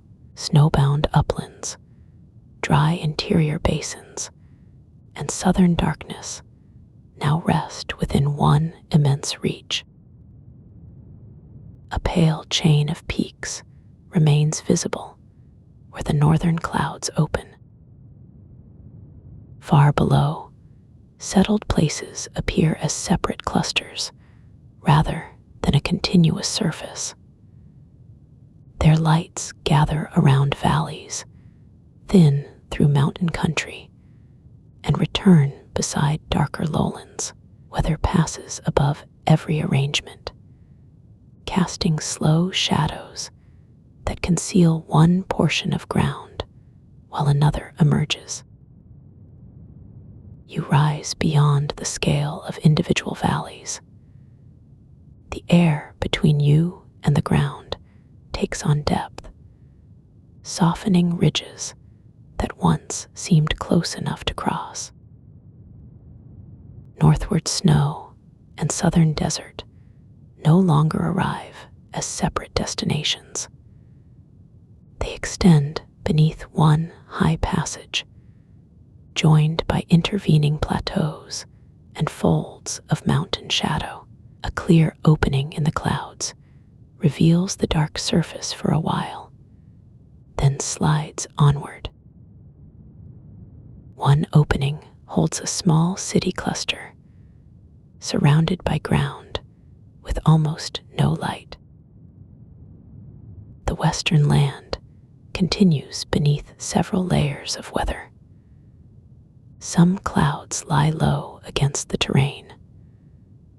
Others rise into moonlight and cast long, dim forms over the country below.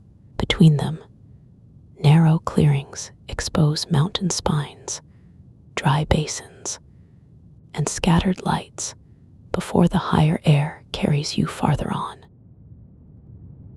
Farther into the higher air, the cloud tops separate into ridges and shallow hollows. Moonlight catches their upper edges, while the country below appears through narrow gaps. You pass above one bright margin and then another, carried outward until the openings seem smaller than the cloud forms around them. The horizon holds a thin blue-white band, with the dark curve of the earth beneath it. Along the western edge of the land, the shore is a faint division between two darknesses. Inland lights gather in small, uneven patches. The water carries almost none. High cloud drifts across both surfaces, softening the boundary for a while before the coastline returns farther along. Mountain chains flatten into long graphite folds. Dry country opens between them, crossed by moonlit cloud shadows that move beyond any single basin. At this distance, the night has room for many kinds of darkness. Snow holds a pale edge. Forested ground takes almost no shine. Settlements remain as scattered points, while cloud decks carry a wider blue-gray tone over the land. The upper air carries you across these differences and toward the continent's quieter interior. A narrow clearing opens under the clouds and closes again over unlit ground. Beyond it, a long weather front lies across the plains, pale on one side and almost invisible on the other. The settled lights below appear in loose arcs around broad, dark spaces. Farther ahead, another cloud band rises from the horizon, its upper surface catching moonlight before the root reaches it. Below the advancing cloud bank, a dark river bends through the plains. Small towns sit beside its curves, each marked by a few blue-white points. The water carries no reflection where the clouds are thickest. Farther downstream, moonlight catches one quiet turn. You move beyond the river toward a broken line of uplands. Snow remains in narrow folds near the higher crests, while the valleys hold scattered lights under thinner air. The continental view is losing its divisions: mountain stone, settled ground, and passing whether now fill the scale once occupied by separate equipment. One pale cloud opening travels slowly across the dark land beneath you.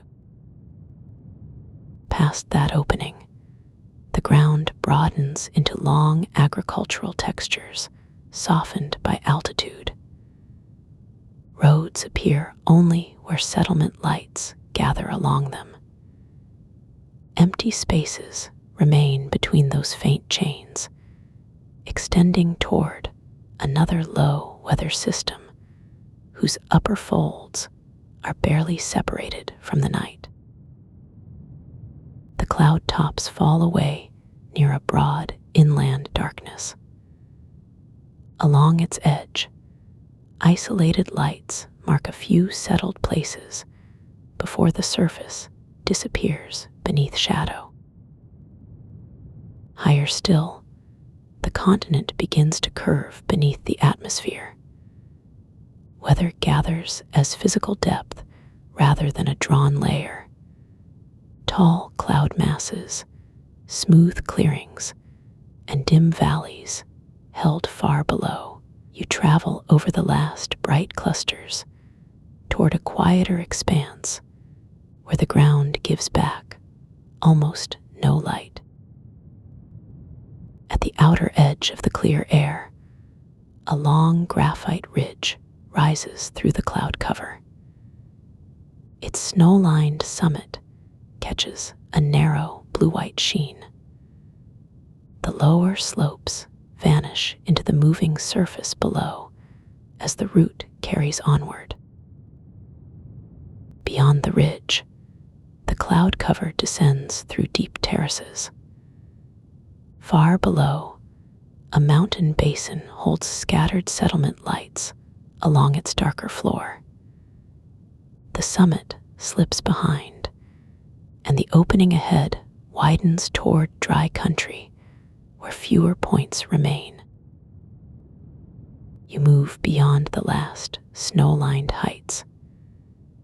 The western terrain lies almost level from here, though long folds still cross it beneath the darkness. Thin clouds cast soft shadows over the plateau, leaving isolated pale lights beside broad, unlit ground.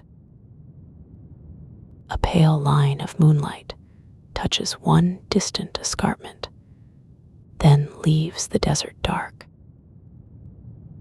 Past the escarpment, dry basins spread between low mountain chains. Their surfaces hold faint differences of stone and sand, visible only where the moon reaches through broken cloud. One dark valley leads toward another, each opening farther from the brighter settlements. The atmosphere thins into a pale rim above the horizon. Beneath it, a broad salt basin receives a dim wash of moonlight, while small cloud forms travel over the surrounding desert. You remain carried above their shadows as the ground falls farther away. At this height, ridges appear as shallow creases in the land. A narrow chain of lights follows one distant valley, then dissolves before reaching the horizon. Beyond it, the terrain continues under open darkness. Farther out, a cluster of moonlit weather cells crosses an unlit basin. Their rounded tops rise separately from the surrounding cloud surface. Dark gaps remain between them, revealing fragments of the land beneath as the formation advances. Beneath their passage, a pale river bend catches moonlight between long areas of darkness. The weather cells continue eastward, while the water keeps its slower curve through the basin. From here, movement separates by scale, bright cloud rims above, a narrow reflection below. The continent opens into alternating stone, water, cloud, and scattered settlement light. No single texture lasts far. Mountain folds give way to plains, while a broken cloud layer leaves wide openings onto the ground. You move beyond the western ridges into the larger night they border.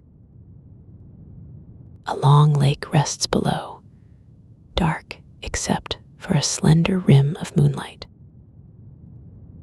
Past the water, cloud shadows travel over open country in soft-edged shapes. Sparse lights gather near one bend in the terrain, then loosen across the surrounding dark. The ground offers fewer sharp divisions at this altitude. Rivers, roads, and distant towns recede into faint variations of tone. Farther east, a low bank of cloud stretches across the horizon. Its upper surface catches a muted lunar sheen, while the underside merges with the country below. Isolated openings reveal dark water and pale ground in separate fragments, each appearing briefly beneath the moving formation.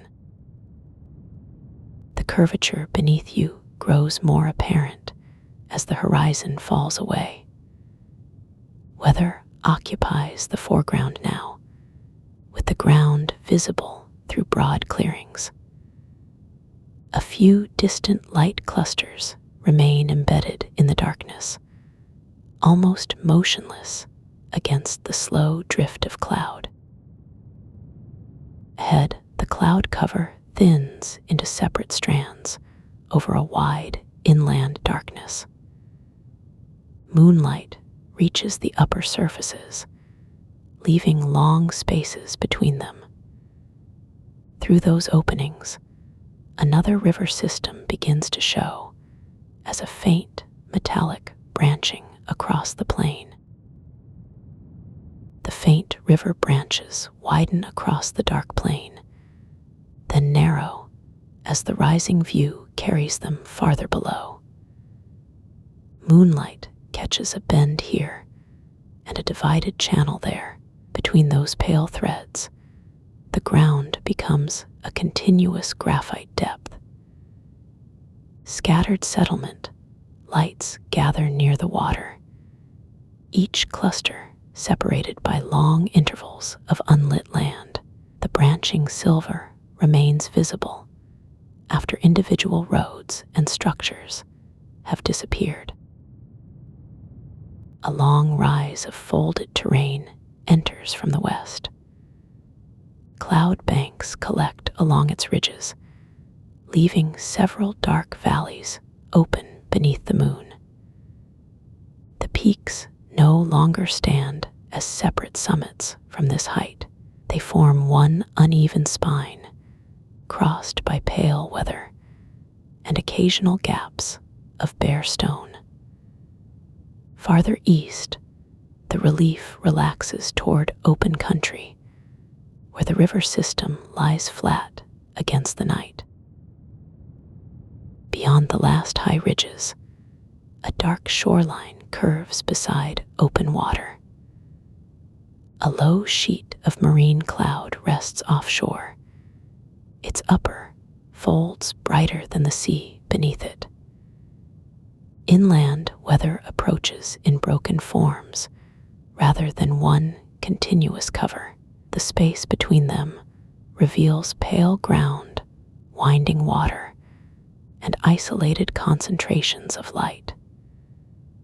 At this distance, each weather system has room around it.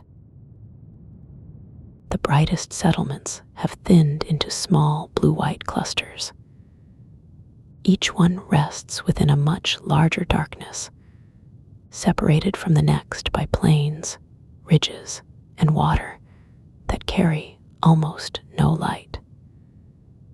Thin haze softens their edges.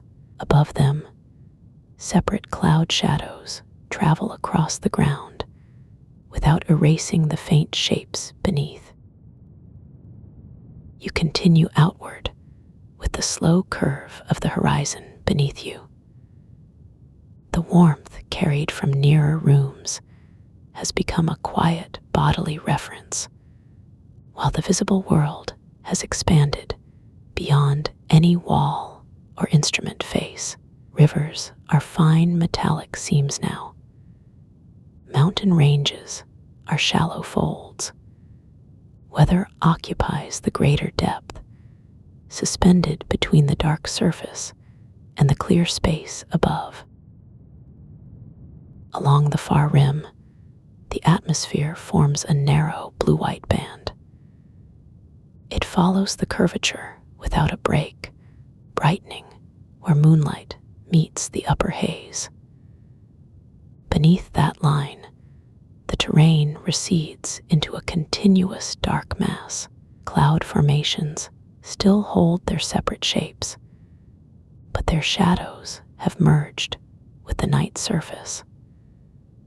The last inland water shines briefly through a clearing before distance dims it. A broad field of weather crosses the middle distance. Some formations rise in sculpted towers. Others spread into low, pale layers with dark openings between them. The land appears only through those gaps, reduced to muted graphite and a few branching reflections. No individual transmission path remains visible at this scale. The connected night lies below as terrain, water, cloud, and widely separated points of light. Farther away, the continent gathers into one dim shape beneath the weather. The western mountains form a textured edge. Interior plains recede under long cloud shadows. Dark water defines portions of the outer margin without becoming a drawn line. Sparse lights persist near the surface, with broad darkness between them. The last river glint fades into the wider surface. Above it, moonlit cloud bands cross open darkness at different heights, leaving deep blue intervals between their edges. The horizon holds its narrow atmospheric rim, with a sparse star field beyond. You remain far above the western weather, where the continent rests as one dark form beneath the night. Below, a broad opening in the cloud cover reveals several western basins at once. Pale ridges divide darker hollows, while narrow water surfaces keep a little moonlight. The remaining settlement lights are sparse and widely separated. At this distance, a reservoir, a valley, and a city occupy the same shallow depth, held beneath a layer of air that continues past the visible ground. A narrow cloud ribbon crosses the plateau, leaving a blue-white seam over the dark. Your distance from the surface is carried by scale rather than motion. Whole cloud systems fit between one dark margin and another, their highest folds brightened, while lower layers dissolve into graphite shadow. The western terrain passes underneath without sharp edges. Faint lines of water appear briefly through openings, then vanish beneath another veil. Weather and ground share one broad surface here, each changing its texture without enclosing it. Near the ocean, a smooth marine layer meets the rougher darkness of mountain country. Its pale edge bends around headlands and breaks into separated banks farther inland. The water beside it carries a dim silver wash far offshore. Another cloud mass enters the night, broad enough to cover the scattered reflections beneath it, while leaving a long blue interval before the shore. Far inland, high plateaus hold broad areas of unlit ground between small clusters. A thin cloud shadow passes over them, softening one ridge after another.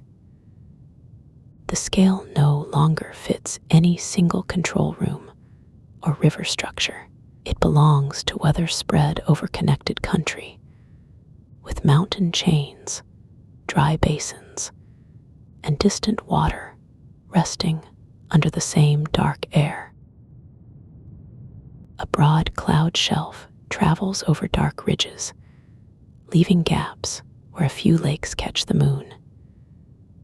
Their glints are small and separate. The air above them deepens toward indigo. Another cloud band sits farther away, its highest folds softly lit, while its base merges with the ground below. You move farther into the dark, beyond the atmosphere's pale edge. Beneath you, cloud bands stretch across the continent in separated layers. Open spaces reveal a muted patchwork of mountain, plain, water, and scattered light. Nothing on the surface holds the whole view for long. A blue-white cloud bank enters from the far side, laid across darker vapor. Beyond it, another broad weather field begins to cross the visible surface. The western interconnection recedes beneath a thinning field of lights. The synchronized night now narrows toward local wires, and the same quiet room, where the lamp remains only a small pool of warm light. Cloud shadows move over the land as the continental scale falls away. The distant regions lose their edges first. Their scattered lights no longer form a whole country beneath you, but separate into valleys, low hills, and long intervals of darkness. Forecast rooms and reservoirs remain far behind, reduced to a few pale points under the cloud. Lower down, transmission paths cross the dark land in long, open reaches. Steel towers stand at measured-looking intervals, their shapes briefly caught by moonlight before the ground folds between them. The continental breadth has narrowed to a corridor, passing over fields and wooded ridges. The last high tower diminishes behind the ridge, while a narrower line continues toward settled ground. At the edge of a quiet town, local wires follow wooden poles beside an empty street. Their dark curves pass above hedges, parked cars, and closed roofs.